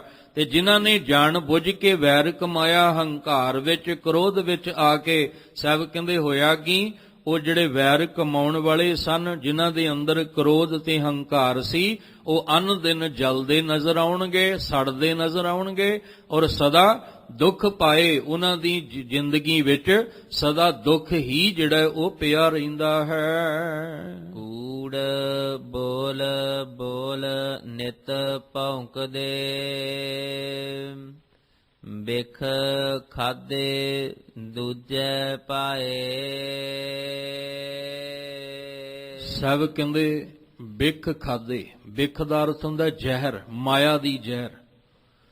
ਜਿਨ੍ਹਾਂ ਨੇ ਮਾਇਆ ਰੂਪੀ ਜ਼ਹਿਰ ਖਾਧੀ, ਕਿਵੇਂ ਖਾਧੀ? ਦੂਜੇ ਭਾਏ, ਦੂਜੇ ਨਾਲ ਪਿਆਰ ਪਾ ਕੇ। ਅਸੀਂ ਤਾਂ ਇੱਕ ਨਾਲ ਪਾਉਣਾ ਸੀ ਪਿਆਰ, ਅਸੀਂ ਤਾਂ ਇੱਕ ਨਾਲ ਸੱਚੀ ਪ੍ਰੀਤ ਪਾਉਣੀ ਸੀ, ਪਰਮੇਸ਼ਵਰ ਦੇ ਚਰਨਾਂ ਨਾਲ, ਉਹਦੇ ਨਿਰੰਕਾਰ ਦੇ ਨਾਲ ਪ੍ਰੀਤ ਪਾਉਣੀ ਸੀ। ਪਰ ਜਿਹਨੇ ਨਿਰੰਕਾਰ ਨੂੰ ਛੱਡ ਕੇ ਦੂਜੇ ਭਾਏ, ਸੰਸਾਰ ਨਾਲ ਪ੍ਰੀਤ ਪਾਈ। ਸੰਸਾਰ ਕੀ ਹੈ? ਮਾਇਆ। ਸੰਸਾਰ ਨਾਲ ਪ੍ਰੀਤ ਪਾਈ ਤੇ ਇਹ ਸੀ ਜ਼ਹਿਰ। ਉਹਨੇ ਜ਼ਹਿਰ ਖਾਧੀ, ਤੇ ਜਦੋਂ ਜ਼ਹਿਰ ਖਾਧੀ ਫਿਰ ਕੂੜ ਬੋਲ ਬੋਲ ਨਿਤ ਭੌਂਕਦੇ। ਤੇ ਭੌਂਕਦਾ ਕੌਣ ਹੁੰਦਾ ਹੈ? ਭੌਂਕਦਾ ਜਿਹੜਾ ਉਹ ਕੌਣ? ਅਸੀਂ ਕਹਿੰਦੇ ਆ ਵੀ ਆ ਗਰਜ ਰਿਹਾ ਹੈ, ਇਹ ਦਹਾੜ ਰਿਹਾ ਹੈ, ਇਹ ਬੋਲ ਰਿਹਾ ਹੈ, ਇਹ ਭੌਂਕ ਰਿਹਾ ਹੈ। ਤੇ ਭੌਂਕਣਾ ਕਿਹਦੇ ਨਾਲ ਜੁੜਦਾ ਹੈ? ਮਾਫ ਕਰਨਾ, ਕੁੱਤੇ ਦੇ ਨਾਲ। ਕੁੱਤਾ ਹੀ ਭੌਂਕਦਾ ਨਾ। ਅਸੀਂ ਕਿਸੇ ਨੂੰ, ਪੰਛੀ ਨੂੰ ਕਿਹਾ ਵੀ ਇਹ ਭੌਂਕਦਾ ਹੈ? ਅਸੀਂ ਕਦੇ ਸ਼ੇਰ ਨੂੰ ਕਿਹਾ ਵੀ ਇਹ ਭੌਂਕਦਾ ਹੈ? ਅਸੀਂ ਕਦੇ ਕਿਸੇ ਨੂੰ ਕਿਹਾ? ਸਿਰਫ ਇੱਕ ਕੁੱਤੇ ਨੂੰ ਕਿਹਾ ਜਾਂਦਾ ਵੀ ਇਹ ਭੌਂਕਦਾ। ਇਸ ਤੋਂ ਵੱਡਾ ਹਲੂਣਾ ਹੋਰ ਕੀ ਹੋ ਸਕਦਾ ਹੈ? ਇਸ ਤੋਂ ਵੱਡੀ ਚੋਟ ਹੋਰ ਕੀ ਹੋ ਸਕਦੀ ਹੈ? ਕਹਿਣ ਲੱਗੇ ਜਿਹੜੇ ਅੰਦਰ ਅਹੰਕਾਰ ਤੇ ਕ੍ਰੋਧ ਪਾਲ ਕੇ ਬੈਠੇ ਹੋਏ, ਜਿਨ੍ਹਾਂ ਨੇ ਮਾਇਆ ਰੂਪੀ ਜ਼ਹਿਰ ਖਾਧੀ ਹੋਈ ਹੈ, ਦੂਜੇ ਭਾਏ ਅੰਦਰ ਦੂਜੀ ਭਾਵਨਾ ਬਣਾ ਕੇ, ਉਹ ਕੂੜ ਬੋਲ ਬੋਲ ਨਿਤ ਭੌਂਕਦੇ। ਉਹ ਨਿਤ ਭੌਂਕਦੇ ਨੇ, ਝੂਠ ਬੋਲ ਬੋਲ ਕੇ, ਬੋਲ ਬੋਲ ਕੇ। ਕਿਉਂ? ਕਿਉਂਕਿ ਉਹਨਾਂ ਨੂੰ ਸੱਚ ਹਜ਼ਮ ਨਹੀਂ ਹੁੰਦਾ, ਉਹਨਾਂ ਨੂੰ ਸੱਚ ਦਾ ਦਰ ਜਿਹੜਾ ਉਹ ਜਿਹੜਾ ਬਰਦਾਸ਼ਤ ਨਹੀਂ ਹੁੰਦਾ। ਉਹ ਕਹਿੰਦੇ ਵੀ ਬਸ ਫਿਰ ਉਹ ਕੀ ਕਰਦੇ ਨੇ? ਕਿਉਂਕਿ ਜਿਹੜਾ ਕੂੜ ਦਾ ਪੁਲੰਦਾ ਹੈ, ਉਹਨੇ ਤਾਂ ਕੂੜ ਹੀ ਬੋਲਣਾ ਹੈ। ਝੂਠ ਨੇ, ਝੂਠਾ ਹੀ, ਝੂਠੇ ਬੰਦੇ ਨੇ ਹਮੇਸ਼ਾ ਝੂਠਾ ਹੀ ਜਿਹੜਾ ਉਹ ਬੋਲਣਾ ਹੈ। ਤੇ ਉਹ ਕੀ ਕਰਦਾ ਹੈ? ਉਹ ਫਿਰ ਧਰਮ ਦੇ ਨਾਮ ਤੇ ਵੀ ਝੂਠੀਆਂ ਹੀ ਸੌਹਾਂ ਖਾਂਦਾ ਹੈ। ਝੂਠਾ ਬੰਦਾ ਤੇ ਰੱਬ ਦੇ ਨਾਮ ਤੇ ਵੀ ਝੂਠੀਆਂ ਹੀ ਸੌਹਾਂ ਖਾ ਕੇ ਫਿਰ ਮੁੱਕਰ ਜਾਂਦਾ ਹੈ। ਇਸ ਲਈ ਕਹਿ ਰਹੇ ਨੇ ਕਿ ਜਿਹੜੇ ਸਤਿਗੁਰੂ ਨਿਰਵੈਰ ਹੈ, ਕਦੇ ਕਿਸੇ ਨਾਲ ਵੈਰ ਕਮਾਉਂਦੇ ਨਹੀਂ, ਨਾ ਸਿੱਖਿਆ ਦਿੰਦੇ ਨੇ। ਪਰ ਜੇ ਕੋਈ ਵੈਰ ਕਮਾ ਕੇ ਕ੍ਰੋਧ ਹੰਕਾਰ ਨਾਲ ਭਰਿਆ ਆਉਂਦਾ ਹੈ, ਉਹ ਕੂੜ ਬੋਲ ਬੋਲ ਕੇ ਨਿਤ ਭੌਂਕਦਾ ਹੀ ਰਹਿੰਦਾ ਹੈ। ਤੇ ਜਦੋਂ ਕੁੱਤਾ ਜਿਹੜੇ ਚੱਲਦੇ ਨੇ ਨਾ, ਫੱਕਰ ਫਕੀਰ ਬੰਦੇ ਜਿਹੜੇ ਹੁੰਦੇ ਨੇ, ਉਹ ਜਦੋਂ ਚੱਲਦੇ ਨੇ ਤੇ ਫਿਰ ਅਕਸਰ ਕੁੱਤੇ ਤਾਂ ਭੌਂਕਦੇ ਹੀ ਨੇ, ਉਹ ਪਰਵਾਹ ਨਹੀਂ ਕਰਦੇ। ਪਤਾ ਕਿਉਂ ਨਹੀਂ ਕਰਦੇ? ਕਿਉਂਕਿ ਉਹਨਾਂ ਨੂੰ ਪਤਾ ਇਹਨਾਂ ਦਾ ਕੰਮ ਭੌਂਕਣਾ ਹੈ। ਇਹ ਸ਼ਬਦ ਵਾਇਆ ਵਿੱਚ ਤਾਂ ਬਾਰ-ਬਾਰ ਰਿਪੀਟ ਕਰ ਰਹੇ ਹਾਂ, ਕਿਉਂਕਿ ਉਹ ਮੌਜ ਵਿੱਚ ਹੁੰਦੇ ਨੇ। ਉਹ ਆਪਣੀ ਮਸਤੀ ਆਪਣੀ ਖੁਮਾਰੀ ਵਿੱਚ ਹੁੰਦੇ ਨੇ, ਤੇ ਜਿਹੜੇ ਆਪਣੀ ਮਸਤੀ ਖੁਮਾਰੀ ਵਿੱਚ ਹੁੰਦੇ ਨੇ ਉਹ ਕਹਿੰਦੇ ਇਹਨਾਂ ਦਾ ਕੰਮ ਭੌਂਕਣਾ ਹੈ, ਭੌਂਕੀ ਜਾਣ, ਅਸੀਂ ਇਹਨਾਂ ਦੀ ਆਵਾਜ਼ ਸੁਣ ਕੇ ਆਪਣਾ ਰਾਹ ਕਿਉਂ ਬਦਲੀਏ, ਅਸੀਂ ਆਪਣੇ ਕਦਮ ਕਿਉਂ ਰੋਕੀਏ, ਅਸੀਂ ਤਾਂ ਜਿਹੜੇ ਰਾਹ ਤੁਰਨਾ ਹੀ ਹੈ, ਇਹ ਆਪਣਾ ਕੰਮ ਕਰਨਗੇ, ਅਸੀਂ ਆਪਣਾ ਕੰਮ ਕਰਨਾ ਹੈ। ਇਸ ਲਈ ਕਹਿ ਰਹੇ ਨੇ ਕਿ ਜਿਹੜਾ ਕੂੜ ਨਾਲ ਝੂਠ ਨਾਲ ਭਰਿਆ ਹੋਇਆ ਹੈ, ਉਹ ਜ਼ਹਿਰ ਖਾਣ ਵਾਲਾ ਹਮੇਸ਼ਾ ਕੂੜ ਝੂਠ ਬੋਲ ਬੋਲ ਕੇ ਭੌਂਕਣ ਦਾ ਕੰਮ ਹੀ ਕਰਦਾ ਹੈ। ਬਿਖ ਮਾਇਆ ਕਾਰਨ ਭਰਮ ਦੇ, ਫਿਰ ਘਰ ਘਰ ਪਤ ਗਵਾਏ। ਇਹੋ ਜਿਹੇ ਜਿਹੜੇ ਮਾਇਆ ਦੀ ਬਿਖ ਮਾਇਆ ਦੀ ਜ਼ਹਿਰ ਖਾਣ ਵਾਲੇ ਨੇ, ਜ਼ਹਿਰ ਖਾਣ ਕਾਰਨ ਭਰਮ ਦੇ ਭਟਕਦੇ ਰਹਿੰਦੇ ਨੇ, ਔਰ ਭਟਕਦੇ ਹੋਏ ਘਰ ਘਰ ਪਤ ਗਵਾਏ। ਉਹ ਹਰ ਘਰ ਦੇ ਵਿੱਚ ਜਾਂਦੇ ਨੇ ਪਰ ਆਪਣੀ ਇੱਜ਼ਤ ਹੀ ਗਵਾ ਕੇ ਆਉਂਦੇ ਨੇ, ਕਿਸੇ ਘਰ ਵਿੱਚ ਉਹਨਾਂ ਨੂੰ ਇੱਜ਼ਤ ਨਹੀਂ ਮਿਲਦੀ। ਕਹਿੰਦੇ ਉਹ ਆਪਣੇ ਜੀਵਨ ਦੇ ਅੰਦਰ ਬਿਖ ਮਾਇਆ ਕਾਰਨ ਭਰਮ ਦੇ, ਜਿਹੜੀ ਮਾਇਆ ਦੀ ਜ਼ਹਿਰ ਖਾ ਲਈ ਨਾ ਇਹਨਾਂ ਨੇ, ਉਸ ਜ਼ਹਿਰ ਦਾ ਅਸਰ ਇਹਨਾਂ ਤੇ ਹੋ ਗਿਆ, ਭਰਮ ਦੇ ਭਟਕਦੇ ਨੇ, ਫਿਰ ਘਰ ਘਰ ਪਤ ਗਵਾਏ। ਫਿਰ ਘਰ ਘਰ ਜਿੱਥੇ ਜਾਂਦੇ ਨੇ ਪਤ ਹੀ ਗਵਾਉਂਦੇ ਨੇ, ਆਪਣੀ ਇੱਜ਼ਤ ਹੀ ਗਵਾ ਕੇ ਆਉਂਦੇ ਨੇ। ਇਹ ਉਹ ਘਰ ਹੈ ਜਿੱਥੇ ਸੱਚ ਤੇ ਝੂਠ ਦਾ ਫੈਸਲਾ ਕੀਤਾ ਜਾਂਦਾ ਹੈ, ਬਿਨਾਂ ਕਿਸੇ ਰਿਸ਼ਵਤ ਦੇ, ਬਿਨਾਂ ਕਿਸੇ ਸਿਫਾਰਿਸ਼ ਦੇ। ਕਹਿਣ ਲੱਗੇ ਇਹ ਉਹ ਘਰ ਹੈ ਜਿੱਥੇ ਸੁੱਚਾ ਆਨੰਦ ਵਰਗੇ ਨੂੰ ਝੂਠਾ ਆਨੰਦ ਕਿਹਾ ਜਾਂਦਾ ਹੈ। ਕਿਉਂ? ਕਿਉਂਕਿ ਨਾਮ ਸੁੱਚਾ ਆਨੰਦ ਹੈ ਪਰ ਅੰਦਰ ਅੰਦਰ ਭਰਿਆ ਪਿਆ ਝੂਠ। ਹੁਣ ਸੁੱਚਾ ਆਨੰਦ ਨੂੰ ਪੁੱਛੋ ਕਿ ਗੁਰੂ ਕਲਗੀਧਰ ਪਾਤਸ਼ਾਹ ਨੇ ਤੇਰਾ ਕੀ ਵਿਗਾੜਿਆ? ਗੁਰੂ ਕਲਗੀਧਰ ਪਾਤਸ਼ਾਹ ਦੇ ਸਾਹਿਬਜ਼ਾਦੇ ਜਿਹੜੇ ਸੂਬਾ ਸਰਹੰਦ ਦੀ ਕਚਹਿਰੀ 'ਚ ਖੜੇ ਨੇ, ਉਹਨਾਂ ਨੇ ਤੇਰਾ ਕੀ ਵਿਗਾੜਿਆ? ਤੇਰਾ ਕੋਈ ਮਾੜਾ ਕੀਤਾ, ਤੇਰਾ ਕੋਈ ਬੁਰਾ ਕੀਤਾ, ਫਿਰ ਵੀ ਤੂੰ ਕੂੜ ਕੁਫਰ ਤੋਲ ਰਿਹਾ ਕਚਹਿਰੀ ਵਿੱਚ ਖਲੋ ਕੇ। ਤੇ ਫਿਰ ਕੀ ਗੁਰੂ ਸਿੱਖਾਂ ਨੇ ਫੈਸਲਾ ਕੀਤਾ? ਇਹ ਸੁੱਚਾ ਆਨੰਦ ਨਹੀਂ, ਇਹ ਝੂਠਾ ਆਨੰਦ ਹੈ। ਗੁਰੂ ਘਰ ਦੇ ਵਿੱਚ ਇੱਕ ਆਇਆ ਭਾਈ ਕੌੜਾ ਸਿੰਘ, ਨਾਮ ਕੌੜਾ ਹੈ ਪਰ ਉਹ ਇੰਨਾ ਪਿਆਰ ਵਾਲੀ ਰੂਹ ਸੀ, ਸਿੱਖ ਸੰਗਤਾਂ ਨੇ ਆਖਿਆ ਇਹ ਕੌੜਾ ਸਿੰਘ ਨਹੀਂ, ਇਹ ਮਿੱਠਾ ਸਿੰਘ ਹੈ। ਇਹ ਫੈਸਲਾ ਕੀਤਾ ਕੌਮ ਨੇ, ਕਹਿੰਦੇ ਇਹ ਕੌੜਾ ਸਿੰਘ ਨਹੀਂ, ਇਹ ਮਿੱਠਾ ਸਿੰਘ ਹੈ। ਤੇ ਜਿਹੜਾ ਸੁੱਚਾ ਆਨੰਦ ਸੀ, ਕਹਿੰਦੇ ਇਹ ਸੁੱਚਾ ਆਨੰਦ ਨਹੀਂ, ਇਹ ਝੂਠਾ ਆਨੰਦ ਹੈ, ਕਿਉਂਕਿ ਉਹ ਆਪਣੀ ਪੱਤ ਗਵਾ ਰਿਹਾ ਹੈ। ਜਿਹੜੀ ਜ਼ਹਿਰ ਉਹਦੇ ਮੂੰਹ ਨੂੰ ਲੱਗੀ ਹੋਈ ਹੈ, ਸੂਬਾ ਸਰਹੰਦ ਵੱਲੋਂ ਜਿਹੜੀ ਮਾਇਆਵੀ ਜ਼ਹਿਰ ਉਹਨੂੰ ਲਾ ਦਿੱਤੀ ਮੂੰਹ ਨੂੰ, ਤੇ ਉਹ ਸਾਹਿਬਜ਼ਾਦਿਆਂ ਲਈ ਕਿਹੜੀ ਸ਼ਬਦਾਵਲੀ ਵਰਤ ਰਿਹਾ ਕਚਹਿਰੀ ਵਿੱਚ? ਗੁਰੂ ਕਲਗੀਧਰ ਪਾਤਸ਼ਾਹ ਵਾਸਤੇ ਕਿਹੜੀ ਸ਼ਬਦਾਵਲੀ ਵਰਤ ਰਿਹਾ ਹੈ? ਕਿਉਂ ਵਰਤ ਰਿਹਾ? ਕਿਉਂਕਿ ਉਹ ਜ਼ਹਿਰ ਲੱਗ ਚੁੱਕੀ ਇਹਦੇ ਮੂੰਹ ਨੂੰ। ਹੁਣ ਉਹ ਕੀ ਹੋਇਆ? ਕਹਿਣ ਲੱਗੇ ਇਹ ਜੋ ਕਰਮ ਕੀਤਾ, ਘਰ ਘਰ ਪਤ ਗਵਾਏ, ਆਪਣੀ ਪਤ ਗਵਾ ਰਿਹਾ ਹੈ ਘਰ ਘਰ ਦੇ ਵਿੱਚ। ਕਹਿੰਦੇ ਸੁੱਚਾ ਆਨੰਦ ਨਾ ਕਹੋ, ਝੂਠਾ ਆਨੰਦ ਕਹੋ ਇਹਨੂੰ। ਤੇ ਦੂਜੇ ਪਾਸੇ ਮੋਤੀ ਰਾਮ ਮਹਿਰਾ, ਉਹ ਗੁਰੂ ਕਰ ਚਰਨਾਂ ਦੇ ਵਿੱਚ ਭਾਵਨਾ ਨਾਲ ਸੇਵਾ ਨਿਭਾ ਕੇ ਤੇ ਆਪਣਾ ਪਰਿਵਾਰ ਵੀ ਕੁਰਬਾਨ ਕਰਦਾ ਹੈ। ਘਰ ਘਰ ਦੇ ਵਿੱਚ ਅੱਜ ਮੋਤੀ ਰਾਮ ਮਹਿਰਾ ਦੀ ਇੱਜ਼ਤ ਹੁੰਦੀ ਹੈ, ਉਹਨੂੰ ਮਾਣ ਸਨਮਾਨ ਹਰ ਘਰ ਵਿੱਚੋਂ ਮਿਲਦਾ ਹੈ। ਭਾਈ ਟੋਡਰ ਮੱਲ ਨੂੰ ਹਰ ਘਰ ਵਿੱਚੋਂ ਇੱਜ਼ਤ ਮਿਲਦੀ ਹੈ, ਮਾਣ ਮਿਲਦਾ ਹੈ, ਪਿਆਰ ਮਿਲਦਾ। ਕਿਉਂ? ਕਿਉਂਕਿ ਉਹਨੇ ਗੁਰੂ ਘਰ ਨਾਲ ਵੈਰ ਨਹੀਂ ਕਮਾਇਆ, ਉਹਨੇ ਗੁਰੂ ਘਰ ਨਾਲ ਪਿਆਰ ਕਰਕੇ ਆਪਣਾ ਆਪ ਸਮਰਪਣ ਕੀਤਾ ਹੈ। ਇਹ ਤੇ ਆਪਣੇ ਹੱਥ ਹੈ ਨਾ ਵੀ ਆਪਾਂ ਇੱਜ਼ਤ ਬਣਾਉਣੀ ਹੈ ਕਿ ਇੱਜ਼ਤ ਗਵਾਉਣੀ। ਇੰਨਾ ਤੇ ਬੰਦੇ ਨੂੰ ਪਤਾ ਹੈ ਨਾ, ਇੰਨਾ ਤੇ ਸਾਨੂੰ ਦਿਮਾਗ ਪਰਮਾਤਮਾ ਨੇ ਦਿੱਤਾ ਹੈ ਕਿ ਅਸੀਂ ਆਪਣੀ ਇੱਜ਼ਤ ਬਣਾਉਣੀ ਹੈ ਕਿ ਗਵਾਉਣੀ। ਗਵਾਉਣੀ ਵੀ ਸਾਡੇ ਹੱਥ ਹੈ ਤੇ ਬਣਾਉਣੀ ਵੀ ਸਾਡੇ ਹੱਥ ਹੈ, ਇਹ ਅਸੀਂ ਦੇਖਣਾ ਹੈ। ਇਸ ਲਈ ਕਹਿ ਰਹੇ ਨੇ ਜਿਹੜੇ ਕੂੜ ਬੋਲ ਬੋਲ ਨਿਤ ਭੌਂਕਦੇ ਨੇ ਨਾ, ਬਿਖ ਮਾਇਆ ਕਾਰਨ ਭਰਮ ਦੇ, ਫਿਰ ਘਰ ਘਰ ਪਤ ਗਵਾਏ। ਇਹ ਭਟਕਦੇ ਹੋਏ ਲੋਕ ਹਮੇਸ਼ਾ ਆਪਣੀ ਪਤ ਨੂੰ ਗਵਾ ਕੇ ਹੀ ਜਾਂਦੇ ਹਨ। ਬੇਸਵਾ ਕੇਰੇ ਪੂਤ ਜਿਉ, ਪਿਤਾ ਨਾਮ ਤਿਸ ਜਾਏ। ਇੰਨੀ ਵੱਡੀ ਚੋਟ ਲੱਗੀ ਹੋਵੇ, ਇੰਨਾ ਵੱਡਾ ਹਲੂਣਾ ਦਿੱਤਾ ਹੋਵੇ ਤੇ ਬੰਦੇ ਦਾ ਮਨ ਫਿਰ ਵੀ ਨਾ ਸੁਧਰੇ, ਫਿਰ ਵੀ ਇਹ ਉਹ ਕੁੱਤੇ ਦੀ ਪੂੰਛ ਵਾਂਗੂ ਟੇਢਾ ਦਾ ਟੇਢਾ ਹੀ ਰਹਿ ਜਾਏ। ਇੱਕ ਭੌਂਕਣਾ ਸ਼ਬਦ ਵਰਤ ਦਿੱਤਾ, ਬੜਾ ਵੱਡਾ ਹਲੂਣਾ ਹੈ। ਔਰ ਇੱਕ ਆਹ ਚੋਟ ਦੇ ਦਿੱਤੀ ਗੁਰੂ ਅਮਰਦਾਸ ਪਾਤਸ਼ਾਹ ਨੇ।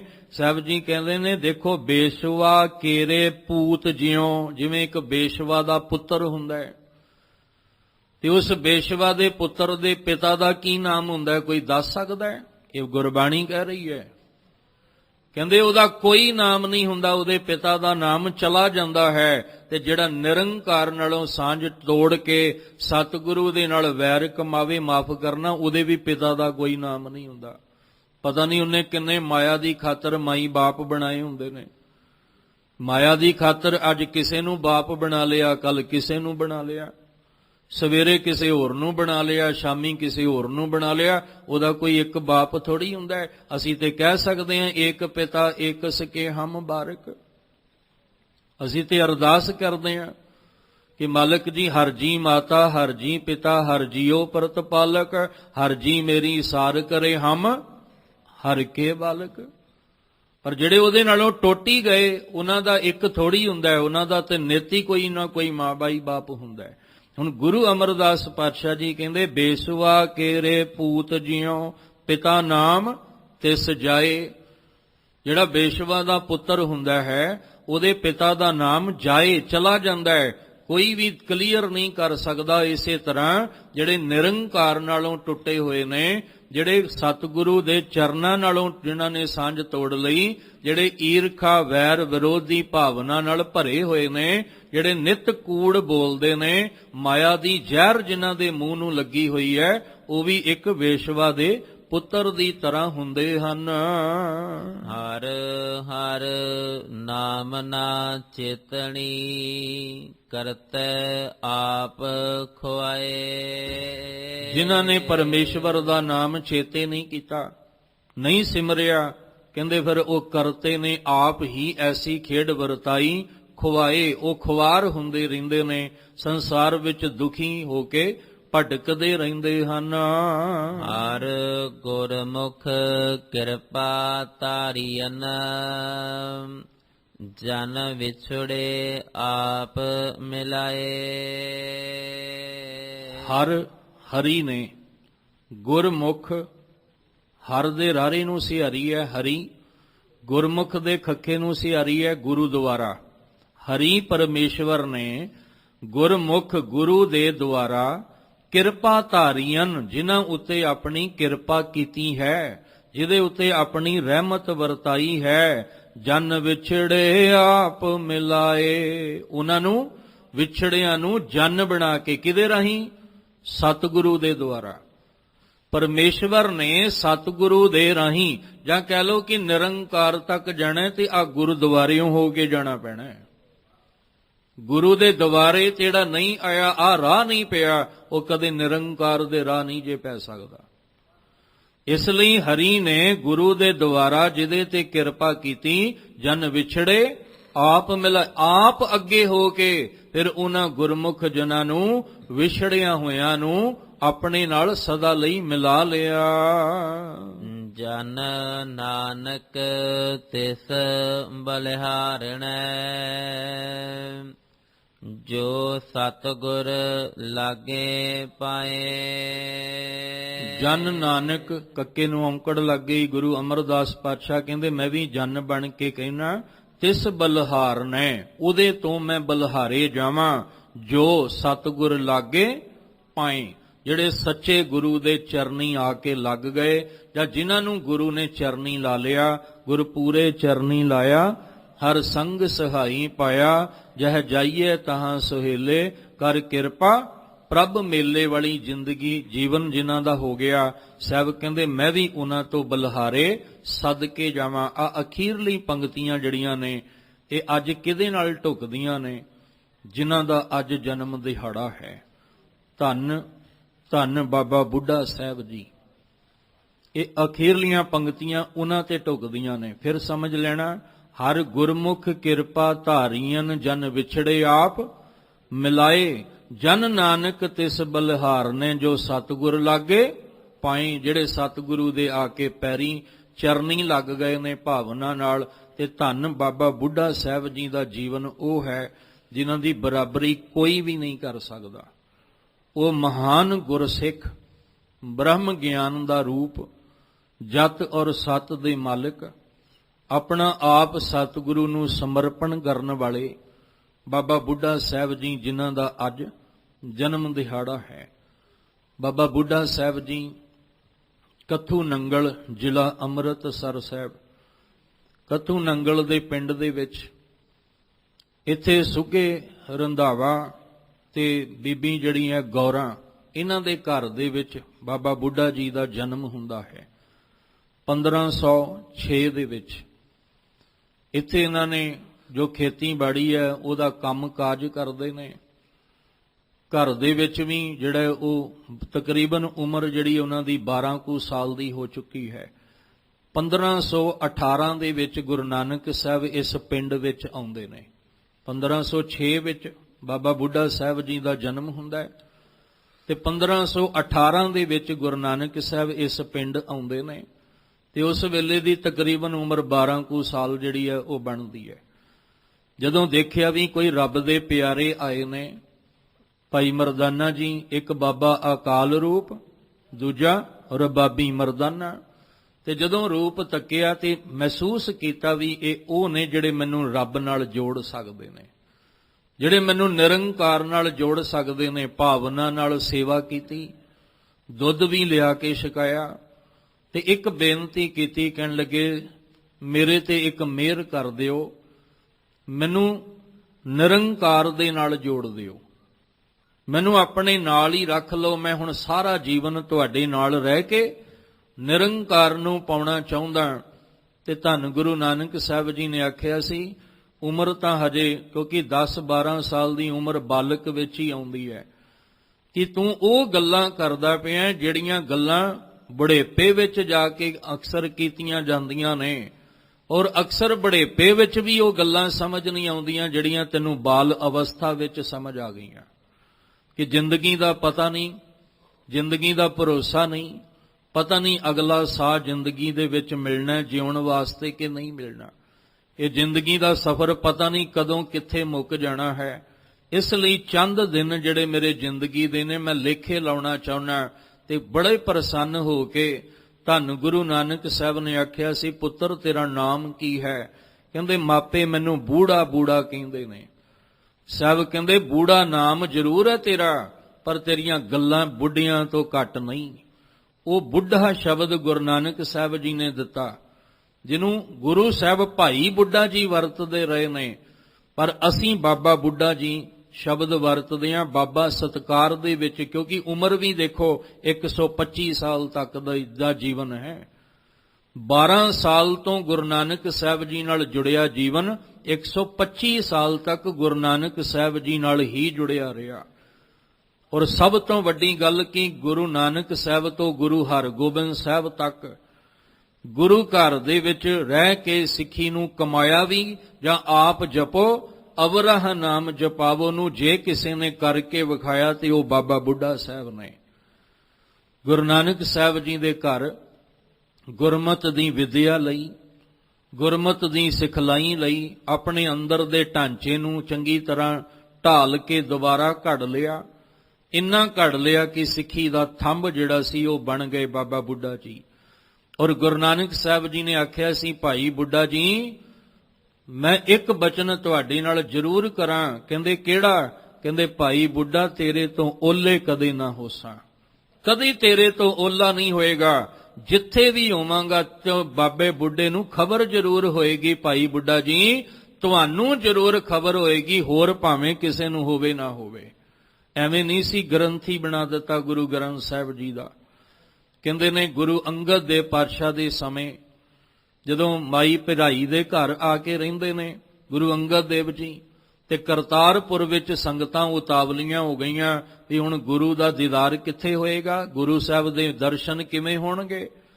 ਕਹਿੰਦੇ ਭਾਈ ਬੁੱਢਾ ਜੀ ਕੋਲ ਚੱਲੋ, ਕਿਉਂਕਿ ਗੁਰੂ ਸਾਹਿਬ ਕਹਿੰਦੇ ਸੀ ਤੇਰੇ ਤੋਂ ਓਲੇ ਕਦੇ ਨਾ ਹੋਸਾਂ। ਕਹਿੰਦੇ ਭਾਈ ਬੁੱਢਾ ਜੀ ਇੱਕ ਤੁਸੀਂ ਹੋ ਜਿਹੜੇ ਸਾਨੂੰ ਗੁਰੂ ਚਰਨਾਂ ਚੱਕ ਲਿਜਾ ਸਕਦੇ ਹੋ। ਫਿਰ ਕਰਤਾਰਪੁਰ ਤੋਂ ਖਡੂਰ ਸਾਹਿਬ ਮਾਈ ਭਰਾਈ ਦੇ ਘਰ ਲੈ ਕੇ ਆਉਣ ਵਾਲੇ ਬਾਬਾ ਬੁੱਢਾ ਜੀ ਨੇ। ਤੀਸਰੇ ਜਾਮੇ ਵਿੱਚ ਗੁਰੂ ਅਮਰਦਾਸ ਪਾਤਸ਼ਾਹ ਜਦੋਂ ਬਾਬਾ ਦਾਤੂ ਜੀ ਲੱਤ ਮਾਰਦੇ ਤੇ ਗੁਰੂ ਸਾਹਿਬ ਚਲੇ ਜਾਂਦੇ ਨੇ ਜਿੱਥੇ ਅੱਜ ਸੰਨ ਸਾਹਿਬ ਅਸਥਾਨ ਬਣਿਆ, ਗੁਰੂ ਘਰ ਬਣਿਆ ਹੈ। ਸੰਗਤਾਂ ਫਿਰ ਗੋਇੰਦਵਾਲ ਸਾਹਿਬ ਉਤਾਵਲੀਆਂ ਹੋਈਆਂ ਕਿ ਸਾਨੂੰ ਗੁਰੂ ਅਮਰਦਾਸ ਜੀ ਦੇ ਦਰਸ਼ਨ ਕੌਣ ਕਰਾਏਗਾ। ਕਹਿੰਦੇ ਭਾਈ ਬੁੱਢਾ ਜੀ ਨੂੰ ਬੇਨਤੀ ਕਰੋ। ਭਾਈ ਬੁੱਢਾ ਜੀ ਫਿਰ ਬਿੱਧ ਬਣਾਉਂਦੇ ਨੇ। ਉਸ ਬਿੱਧ ਦੇ ਨਾਲ ਫਿਰ ਗੁਰੂ ਅਮਰਦਾਸ ਜੀ ਤੱਕ ਸਿੱਖ ਸੰਗਤਾਂ ਨੂੰ ਲੈ ਕੇ ਜਾਂਦੇ ਨੇ। ਧੰਨ ਗੁਰੂ ਰਾਮਦਾਸ ਜੀ ਦੇ ਚਰਨਾਂ ਵਿੱਚ ਰਹਿ ਕੇ ਅਥਾਹ ਨਿਮਰਤਾ, ਪਿਆਰ ਔਰ ਇੰਦਰੀ ਨੂੰ ਵਸ ਕਰਕੇ ਜਤ ਸਤ ਦੇ ਮਾਲਕ ਬਾਬਾ ਬੁੱਢਾ ਜੀ ਬਣੇ। ਇੰਨੀ ਕੁ ਸਿੱਖੀ ਦੀ ਕਮਾਈ ਕਰ ਲਈ ਹੈ ਕਿ ਨਿਮਰਤਾ ਤੇ ਪਿਆਰ ਬਾਬਾ ਬੁੱਢਾ ਜੀ ਦੇ ਜੀਵਨ ਵਿੱਚੋਂ ਵੇਖਣ ਨੂੰ ਮਿਲਦਾ ਹੈ। ਧੰਨ ਗੁਰੂ ਅਰਜਨ ਦੇਵ ਮਹਾਰਾਜ ਜੀ ਦੇ ਸਮੇਂ ਬਾਬਾ ਬੁੱਢਾ ਸਾਹਿਬ ਜਦੋਂ ਸਰੋਵਰ ਦੀ ਤਿਆਰੀ ਹੁੰਦੀ ਹੈ, ਕਿਉਂਕਿ ਅੱਜ ਜਿਹੜੀ ਆਪਾਂ ਪਰਿਕਰਮਾ ਵਿੱਚ ਬੇਰੀਆਂ ਵੇਖਦੇ ਹਾਂ, ਇੱਕ ਲਾਚੀ ਬੇਰੀ, ਇੱਕ ਦੁੱਖ ਭੰਜਨੀ ਬੇਰੀ ਔਰ ਇੱਕ ਉਹ ਬੇਰੀ ਹੈ ਜਿਹਨੂੰ ਬਾਬਾ ਬੁੱਢਾ ਜੀ ਵਾਲੀ ਬੇਰੀ ਕਿਹਾ ਜਾਂਦਾ ਹੈ, ਜਿੱਥੇ ਬਾਬਾ ਬੁੱਢਾ ਜੀ ਬੈਠ ਕੇ ਆਪ ਵੀ ਸੇਵਾ ਵਿੱਚ ਜੁੜਦੇ, ਸਿਮਰਨ ਵਿੱਚ, ਤੇ ਆਈਆਂ ਹੋਈਆਂ ਸੰਗਤਾਂ ਨੂੰ ਵੀ ਗੁਰਮਤ ਦਾ ਉਪਦੇਸ਼ ਦੇ ਕੇ ਸੇਵਾ ਤੇ ਸਿਮਰਨ ਨਾਲ ਜੋੜਦੇ ਨੇ। 98 ਸਾਲ ਦੀ ਆਰਜੂ ਜਿਹੜੀ ਹੈ ਉਹ ਸਤਿਗੁਰੂ ਦੀ ਇਹ ਬਾਬਾ ਬੁੱਢਾ ਸਾਹਿਬ ਜੀ ਦੀ ਹੋ ਚੁੱਕੀ ਹੈ, ਕਿਉਂਕਿ 1506 ਵਿੱਚ ਜਨਮ ਹੁੰਦਾ ਹੈ ਤੇ 1604 ਵਿੱਚ ਗੁਰੂ ਗ੍ਰੰਥ ਸਾਹਿਬ ਜੀ ਦਾ ਪਹਿਲਾ ਪ੍ਰਕਾਸ਼ ਹੁੰਦਾ ਹੈ। ਉਸ ਮੁਤਾਬਕ ਜਿਸ ਦਿਨ ਪਹਿਲੀ ਵਾਰ ਗ੍ਰੰਥੀ ਦੀ ਜਿਹੜੀ ਆ ਬਖਸ਼ਿਸ਼ ਦਿੱਤੀ ਗਈ, ਗੁਰੂ ਗ੍ਰੰਥ ਸਾਹਿਬ ਜੀ ਦੇ ਤਾਬਿਆਂ ਬਿਠਾ ਕੇ ਸੇਵਾ ਦਿੱਤੀ ਗੁਰੂ ਅਰਜਨ ਦੇਵ ਪਾਤਸ਼ਾਹ ਜੀ ਨੇ ਕਿ ਅੱਜ ਤੋਂ ਬਾਅਦ ਇਸ ਗ੍ਰੰਥ ਸਾਹਿਬ ਜੀ ਦੀ ਸੇਵਾ ਤੁਸੀਂ ਨਿਭਾਓਗੇ ਤੇ ਪਹਿਲੀ ਆਵਾਜ਼ ਵੀ ਗੁਰੂ ਗ੍ਰੰਥ ਸਾਹਿਬ ਜੀ ਦੀ ਤੁਹਾਡੇ ਮੁਖ ਤੋਂ ਆਏਗੀ। ਉਸ ਵੇਲੇ ਤਕਰੀਬਨ 98 ਸਾਲ ਦੀ ਆਰਜੂ ਹੈ ਬਾਬਾ ਬੁੱਢਾ ਸਾਹਿਬ ਦੀ। ਧੰਨ ਗੁਰੂ ਅਰਜਨ ਦੇਵ ਪਾਤਸ਼ਾਹ ਤੇ ਇੱਕ ਬੜੀਆਂ ਬਖਸ਼ਿਸ਼ਾਂ ਮਿਲੀਆਂ। ਗੁਰੂ ਅਸੀਂ ਤੇ ਨਾ ਇੱਕ ਤਸਵੀਰ ਇੱਕੋ ਹੀ ਬਣਾਈ ਬਾਬਾ ਬੁੱਢਾ ਜੀ ਦੀ, ਬਸ ਉਹ ਹੱਥ ਤੇ ਪਿਆਜ਼ ਰੱਖਦਿਆਂ ਭੰਨਦਿਆਂ ਹੀ ਬਣਾਈ ਹੈ। ਕਦੇ ਬਾਬਾ ਬੁੱਢਾ ਜੀ ਦੇ ਹੱਥ ਤੇ ਕਲਮ ਵੀ ਪਕੜਾ ਕੇ ਦਿਖਾਉਂਦੇ ਕਿ ਕੋਲ ਹਰਗੋਬਿੰਦ ਜੀ ਬੈਠੇ ਨੇ ਤੇ ਬਾਬਾ ਬੁੱਢਾ ਜੀ ਉਹਨਾਂ ਨੂੰ ਊੜਾ ਲਿਖਣਾ ਸਿਖਾ ਰਹੇ ਨੇ, ਉਹਨਾਂ ਨੂੰ ਐੜਾ ਲਿਖਣਾ ਸਿਖਾ ਰਹੇ ਨੇ। ਕਿਉਂਕਿ ਗੁਰੂ ਅਰਜਨ ਦੇਵ ਜੀ ਨੇ ਕਿਹਾ ਸੀ, ਬਾਬਾ ਬੁੱਢਾ ਜੀ ਜਦੋਂ ਛੋਟੇ ਜਿਹੇ ਸਨ, ਹਰਗੋਬਿੰਦ ਜੀ ਤੇ ਬਾਬਾ ਬੁੱਢਾ ਜੀ ਚੱਲ ਕੇ ਆਏ। ਜਦੋਂ ਬੀੜ ਬਾਬਾ ਬੁੱਢਾ ਜੀ ਤੋਂ ਚੱਲ ਕੇ ਆਏ ਨਾ, ਬੀੜ ਭਾਵ ਜਿਹੜਾ ਉਹ ਇਲਾਕਾ ਇਹ ਭਾਈ ਲੰਗਾ ਨੇ ਭੇਟ ਕੀਤਾ ਸੀ, ਇਹ ਥਾਂ ਜਿਹੜੀ ਨੂੰ ਬੀੜ ਬਾਬਾ ਬੁੱਢਾ ਜੀ ਆਪਾਂ ਕਹਿੰਦੇ ਆ, ਇਹ ਭਾਈ ਲੰਗਾ ਨੇ ਗੁਰੂ ਸਾਹਿਬ ਨੂੰ ਇਹ ਥਾਂ ਭੇਟ ਕੀਤੀ ਸੀ। ਜੰਗਲ ਦਾ ਇਲਾਕਾ ਜਿੱਥੇ ਖੇਤੀਬਾੜੀ ਗੁਰੂ ਘਰ ਦੇ ਨਾਮ ਤੇ ਕਰਦੇ ਰਹੇ। ਕਹਿੰਦੇ ਜਦੋਂ ਦਰਸ਼ਨ ਕਰਨ ਆਏ ਤੇ ਆਖਿਆ, ਆ ਲਓ ਹਰਗੋਬਿੰਦ ਜੀ ਨੂੰ ਤੁਹਾਡੀ ਝੋਲੀ 'ਚ ਪਾਇਆ, ਇਹਨਾਂ ਨੂੰ ਹੁਣ ਤੁਸੀਂ ਪੜ੍ਹਾਈ ਲਿਖਾਈ ਇਹਨਾਂ ਦੀ ਹੁਣ ਤੁਸੀਂ ਕਰਾਉਣੀ ਹੈ। ਤੇ ਜਦੋਂ ਪਹਿਲੀ ਵਾਰ ਕਲਮ ਹਰਗੋਬਿੰਦ ਸਾਹਿਬ ਜੀ ਨੇ ਪਕੜੀ, ਕੌਣ ਸੀ ਪਕੜਾਉਣ ਵਾਲਾ? ਬਾਬਾ ਬੁੱਢਾ ਜੀ। ਪਹਿਲੀ ਵਾਰ ਘੋੜੇ ਤੇ ਬਿਠਾ ਕੇ ਲਗਾਮ ਪਕੜ ਕੇ ਤੇ ਘੋੜਾ ਚਲਾਉਣਾ ਕਿਹਨੇ ਸਿਖਾਇਆ? ਬਾਬਾ ਬੁੱਢਾ ਸਾਹਿਬ ਨੇ।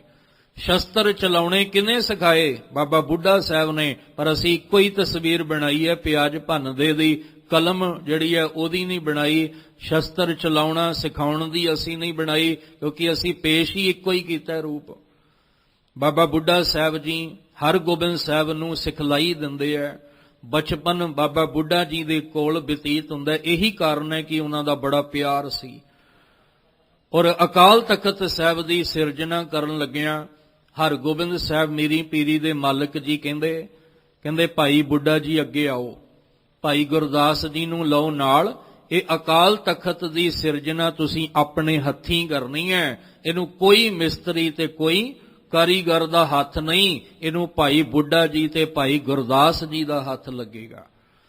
ਬਾਬਾ ਬੁੱਢਾ ਸਾਹਿਬ ਜੀ ਜਦੋਂ ਗੁਰੂ ਹਰਗੋਬਿੰਦ ਸਾਹਿਬ ਜੀ ਤਖਤ ਦੀਆਂ ਜ਼ਿੰਮੇਵਾਰੀਆਂ ਨਿਭਾਉਂਦੇ, ਉਸ ਵੇਲੇ 2 ਤਲਵਾਰਾਂ ਬੱਧੀਆਂ, ਇੱਕ ਮੀਰੀ ਦੀ ਇੱਕ ਪੀਰੀ ਦੀ। ਉਹ ਦੋਵੇਂ ਤਲਵਾਰਾਂ ਪਹਿਨਾਉਣ ਵਾਲੇ ਕੌਣ ਸੀ? ਬਾਬਾ ਬੁੱਢਾ ਸਾਹਿਬ ਜੀ। ਤੇ ਜਦੋਂ 100 ਸਾਲ ਤੋਂ ਉੱਪਰ ਦੀ ਉਮਰ ਹੋ ਗਈ ਤਾਂ ਗੁਰੂ ਹਰਗੋਬਿੰਦ ਸਾਹਿਬ ਦੇ ਵੇਲੇ ਆਉਣਾ ਤੇ ਹੱਥ ਦੇ ਵਿੱਚ ਖੁੰਡਾ ਜਾਂ ਸੋਟਾ ਪਕੜਿਆ ਹੋਣਾ, ਕਿਉਂਕਿ ਉਮਰ 100 ਸਾਲ ਤੋਂ ਵੀ ਉੱਪਰ ਦੀ ਹੈ।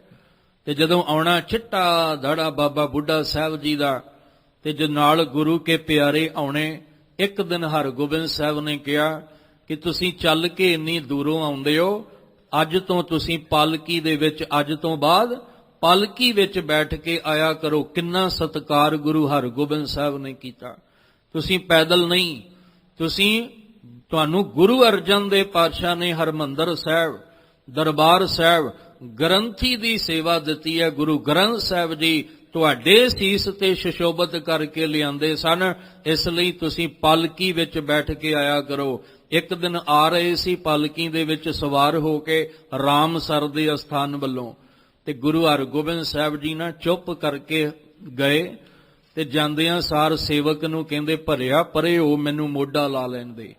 ਇਹ ਕਮਾਈ ਵਾਲਾ ਗੁਰਸਿੱਖ ਹੈ। ਜਿਨ ਨਾਨਕ ਸਤਿਗੁਰ ਪੂਜਿਆ ਤਿਨ ਹਰ ਪੂਜ ਕਰਾਇਆ। ਜਿਨ ਹੈ, ਜਨ ਨਹੀਂ ਹੈ ਉੱਥੇ। ਜਿਨ ਨਾਨਕ ਸਤਿਗੁਰ ਪੂਜਿਆ, ਜਿਨ੍ਹਾਂ ਨੇ, ਫਿਰ ਗੁਰੂ ਸਾਹਿਬ ਨੇ ਉਹਨਾਂ ਨੂੰ ਕਿੰਨਾ ਪਿਆਰ ਦਿੱਤਾ।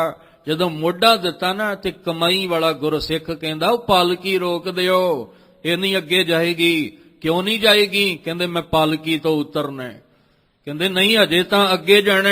ਕਹਿੰਦੇ ਜੇ ਰੋਕੋਗੇ ਨਹੀਂ ਤੇ ਮੈਂ ਛਾਲ ਮਾਰ ਦੇਣੀ ਹੈ। ਕਹਿੰਦੇ ਜਦੋਂ ਪਾਲਕੀ ਨੂੰ ਰੋਕਿਆ ਤੇ ਉਤਰ ਕੇ ਕਹਿੰਦੇ, ਗੁਰੂ ਹਰਗੋਬਿੰਦ ਸਾਹਿਬ ਤੁਸੀਂ ਮੋਢਾ ਕਿਉਂ ਦਿੱਤਾ? ਤੇ ਗੁਰੂ ਹਰਗੋਬਿੰਦ ਸਾਹਿਬ ਕਹਿੰਦੇ, ਤੁਹਾਨੂੰ ਕਿਵੇਂ ਪਤਾ ਲੱਗ ਗਿਆ? ਤੁਸੀਂ ਤੇ ਪਾਲਕੀ ਵਿੱਚ ਬੈਠੇ ਪੜਦੇ ਕੀਤੇ ਹੋਏ, ਤੁਹਾਨੂੰ ਕਿਵੇਂ ਪਤਾ ਲੱਗ ਗਿਆ? ਕਹਿੰਦੇ ਤੁਸੀਂ ਆਪ ਹੀ ਤੇ ਕਿਹਾ ਸੀ, ਭਾਈ ਬੁੱਢਾ ਤੇਰੇ ਤੋਂ ਓਲੇ ਕਦੇ ਨਾ ਹੋਸਾਂ, ਤੇ ਫਿਰ ਕਿਵੇਂ ਨਹੀਂ ਪਤਾ ਲੱਗਦਾ? ਭਾਈ ਬੁੱਢਾ ਸਾਹਿਬ ਜੀ, ਬਾਬਾ ਬੁੱਢਾ ਸਾਹਿਬ ਜੀ ਨੇ ਸਾਰਾ ਜੀਵਨ 125 ਸਾਲ ਤੱਕ ਗੁਰੂ ਘਰ ਵਿੱਚ ਸਿੱਖੀ ਨੂੰ ਨਿਭਾਉਂਦਿਆਂ, ਸਿੱਖੀ ਨਾਲ ਜੋੜਦਿਆਂ ਨਿਭਾਇਆ, ਔਰ ਇੱਕੋ ਹੀ ਤਮੰਨਾ ਸੀ ਕਿ ਜਿਹੜਾ ਆਖਰੀ ਦਮ ਨਿਕਲੇ ਤਾਂ ਗੁਰੂ ਸਾਹਿਬ ਦੇ ਚਰਨਾਂ ਦੇ ਵਿੱਚ ਹੀ ਨਿਕਲੇ। ਐਸੇ ਧੰਨ ਬਾਬਾ ਬੁੱਢਾ ਸਾਹਿਬ ਜੀ ਦੇ ਜਨਮ ਦਿਹਾੜੇ ਦੀਆਂ ਆਪ ਸਮੁੱਚੀ ਸੰਗਤਾਂ ਨੂੰ, ਗੁਰਦੁਆਰਾ ਸਾਹਿਬ ਦੀ ਪ੍ਰਬੰਧਕ ਕਮੇਟੀ ਸੰਗਤਾਂ ਨੂੰ ਬਹੁਤ ਬਹੁਤ ਆਪ ਜੀ ਨੂੰ ਵਧਾਈਆਂ ਨੇ। ਅਸੀਂ ਵੀ ਉਹਨਾਂ ਦੇ ਜੀਵਨ ਚੋਂ ਪ੍ਰੇਰਨਾ ਲੈ ਕੇ ਆਪਣਾ ਆਪਾ ਗੁਰੂ ਸਾਹਿਬ ਜੀ ਨੂੰ ਸਮਰਪਣ ਕਰਕੇ ਆਪਣਾ ਜਨਮ ਲੇਖੇ ਵਿੱਚ ਲਾਈਏ, ਕਿਉਂਕਿ ਗੁਰੂ ਅਮਰਦਾਸ ਪਾਤਸ਼ਾਹ ਜੀ ਵੀ ਕਹਿ ਰਹੇ ਨੇ ਕਿ ਜਿਨ੍ਹਾਂ ਨੇ ਸਤਿਗੁਰੂ ਦੇ ਚਰਨਾਂ ਵਿੱਚ ਜੁੜ ਕੇ ਉਸ ਨਿਰੰਕਾਰ ਦੇ ਨਾਲ ਆਪਣੀ ਲਿਵ ਨੂੰ ਜੋੜ ਲਿਆ ਹੈ, ਸਾਹਿਬ ਕਹਿੰਦੇ ਜਨ ਨਾਨਕ ਤਿਸ ਬਲਹਾਰਨੈ ਜੋ ਸਤਿਗੁਰ ਲਾਗੇ ਪਾਏ। ਜਿਹੜੇ ਸਤਿਗੁਰੂ ਦੇ ਚਰਨੀ ਆ ਕੇ ਲਾਗੇ, ਮੈਂ ਉਹਨਾਂ ਤੋਂ ਬਲਹਾਰੇ ਜਾਵਾਂ। ਸਤਿਗੁਰੂ ਕਿਰਪਾ ਕਰਨ। ਅੱਜ ਦੀਆਂ ਵਿਚਾਰਾਂ ਕਰਦਿਆਂ ਹੋਇਆਂ ਬੇਅੰਤ ਭੁੱਲਾਂ ਹੋਈਆਂ, ਅੱਗੇ ਤੋਂ ਸਮੱਤ ਬਖਸ਼ ਕੇ ਮਿਹਰ ਦਾ ਹੱਥ ਰੱਖ ਕੇ ਨਿਵਾਜਣ। ਤੁਹਾਨੂੰ ਸਾਰਿਆਂ ਨੂੰ ਚੜ੍ਹਦੀ ਕਲਾ ਵਾਲਾ ਜੀਵਨ ਬਖਸ਼ਣ, ਬਾਣੀ ਬਾਣੀ ਨਾਲ ਨਿਤਨੇਮ ਦੇ ਨਾਲ ਜੋੜਨ। ਗੁਰੂ ਅਮਰਦਾਸ ਪਾਤਸ਼ਾਹ ਜੀ ਦੇ ਪਾਵਨ ਬਚਨ ਆਪਣੇ ਹਿਰਦੇ ਦੇ ਅੰਦਰ ਵਸਾ ਲਈਏ ਜੀ। ਹਰ ਗੁਰਮੁਖ ਕਿਰਪਾ ਤਾਰੀਨ, ਜਨ ਵਿਛੜੇ ਆਪ ਮਿਲਾਏ। ਜਨ ਨਾਨਕ ਤਿਸ ਬਲਿਹਾਰਣੈ, ਜੋ ਸਤਿਗੁਰ ਲਾਗੈ ਪਾਏ।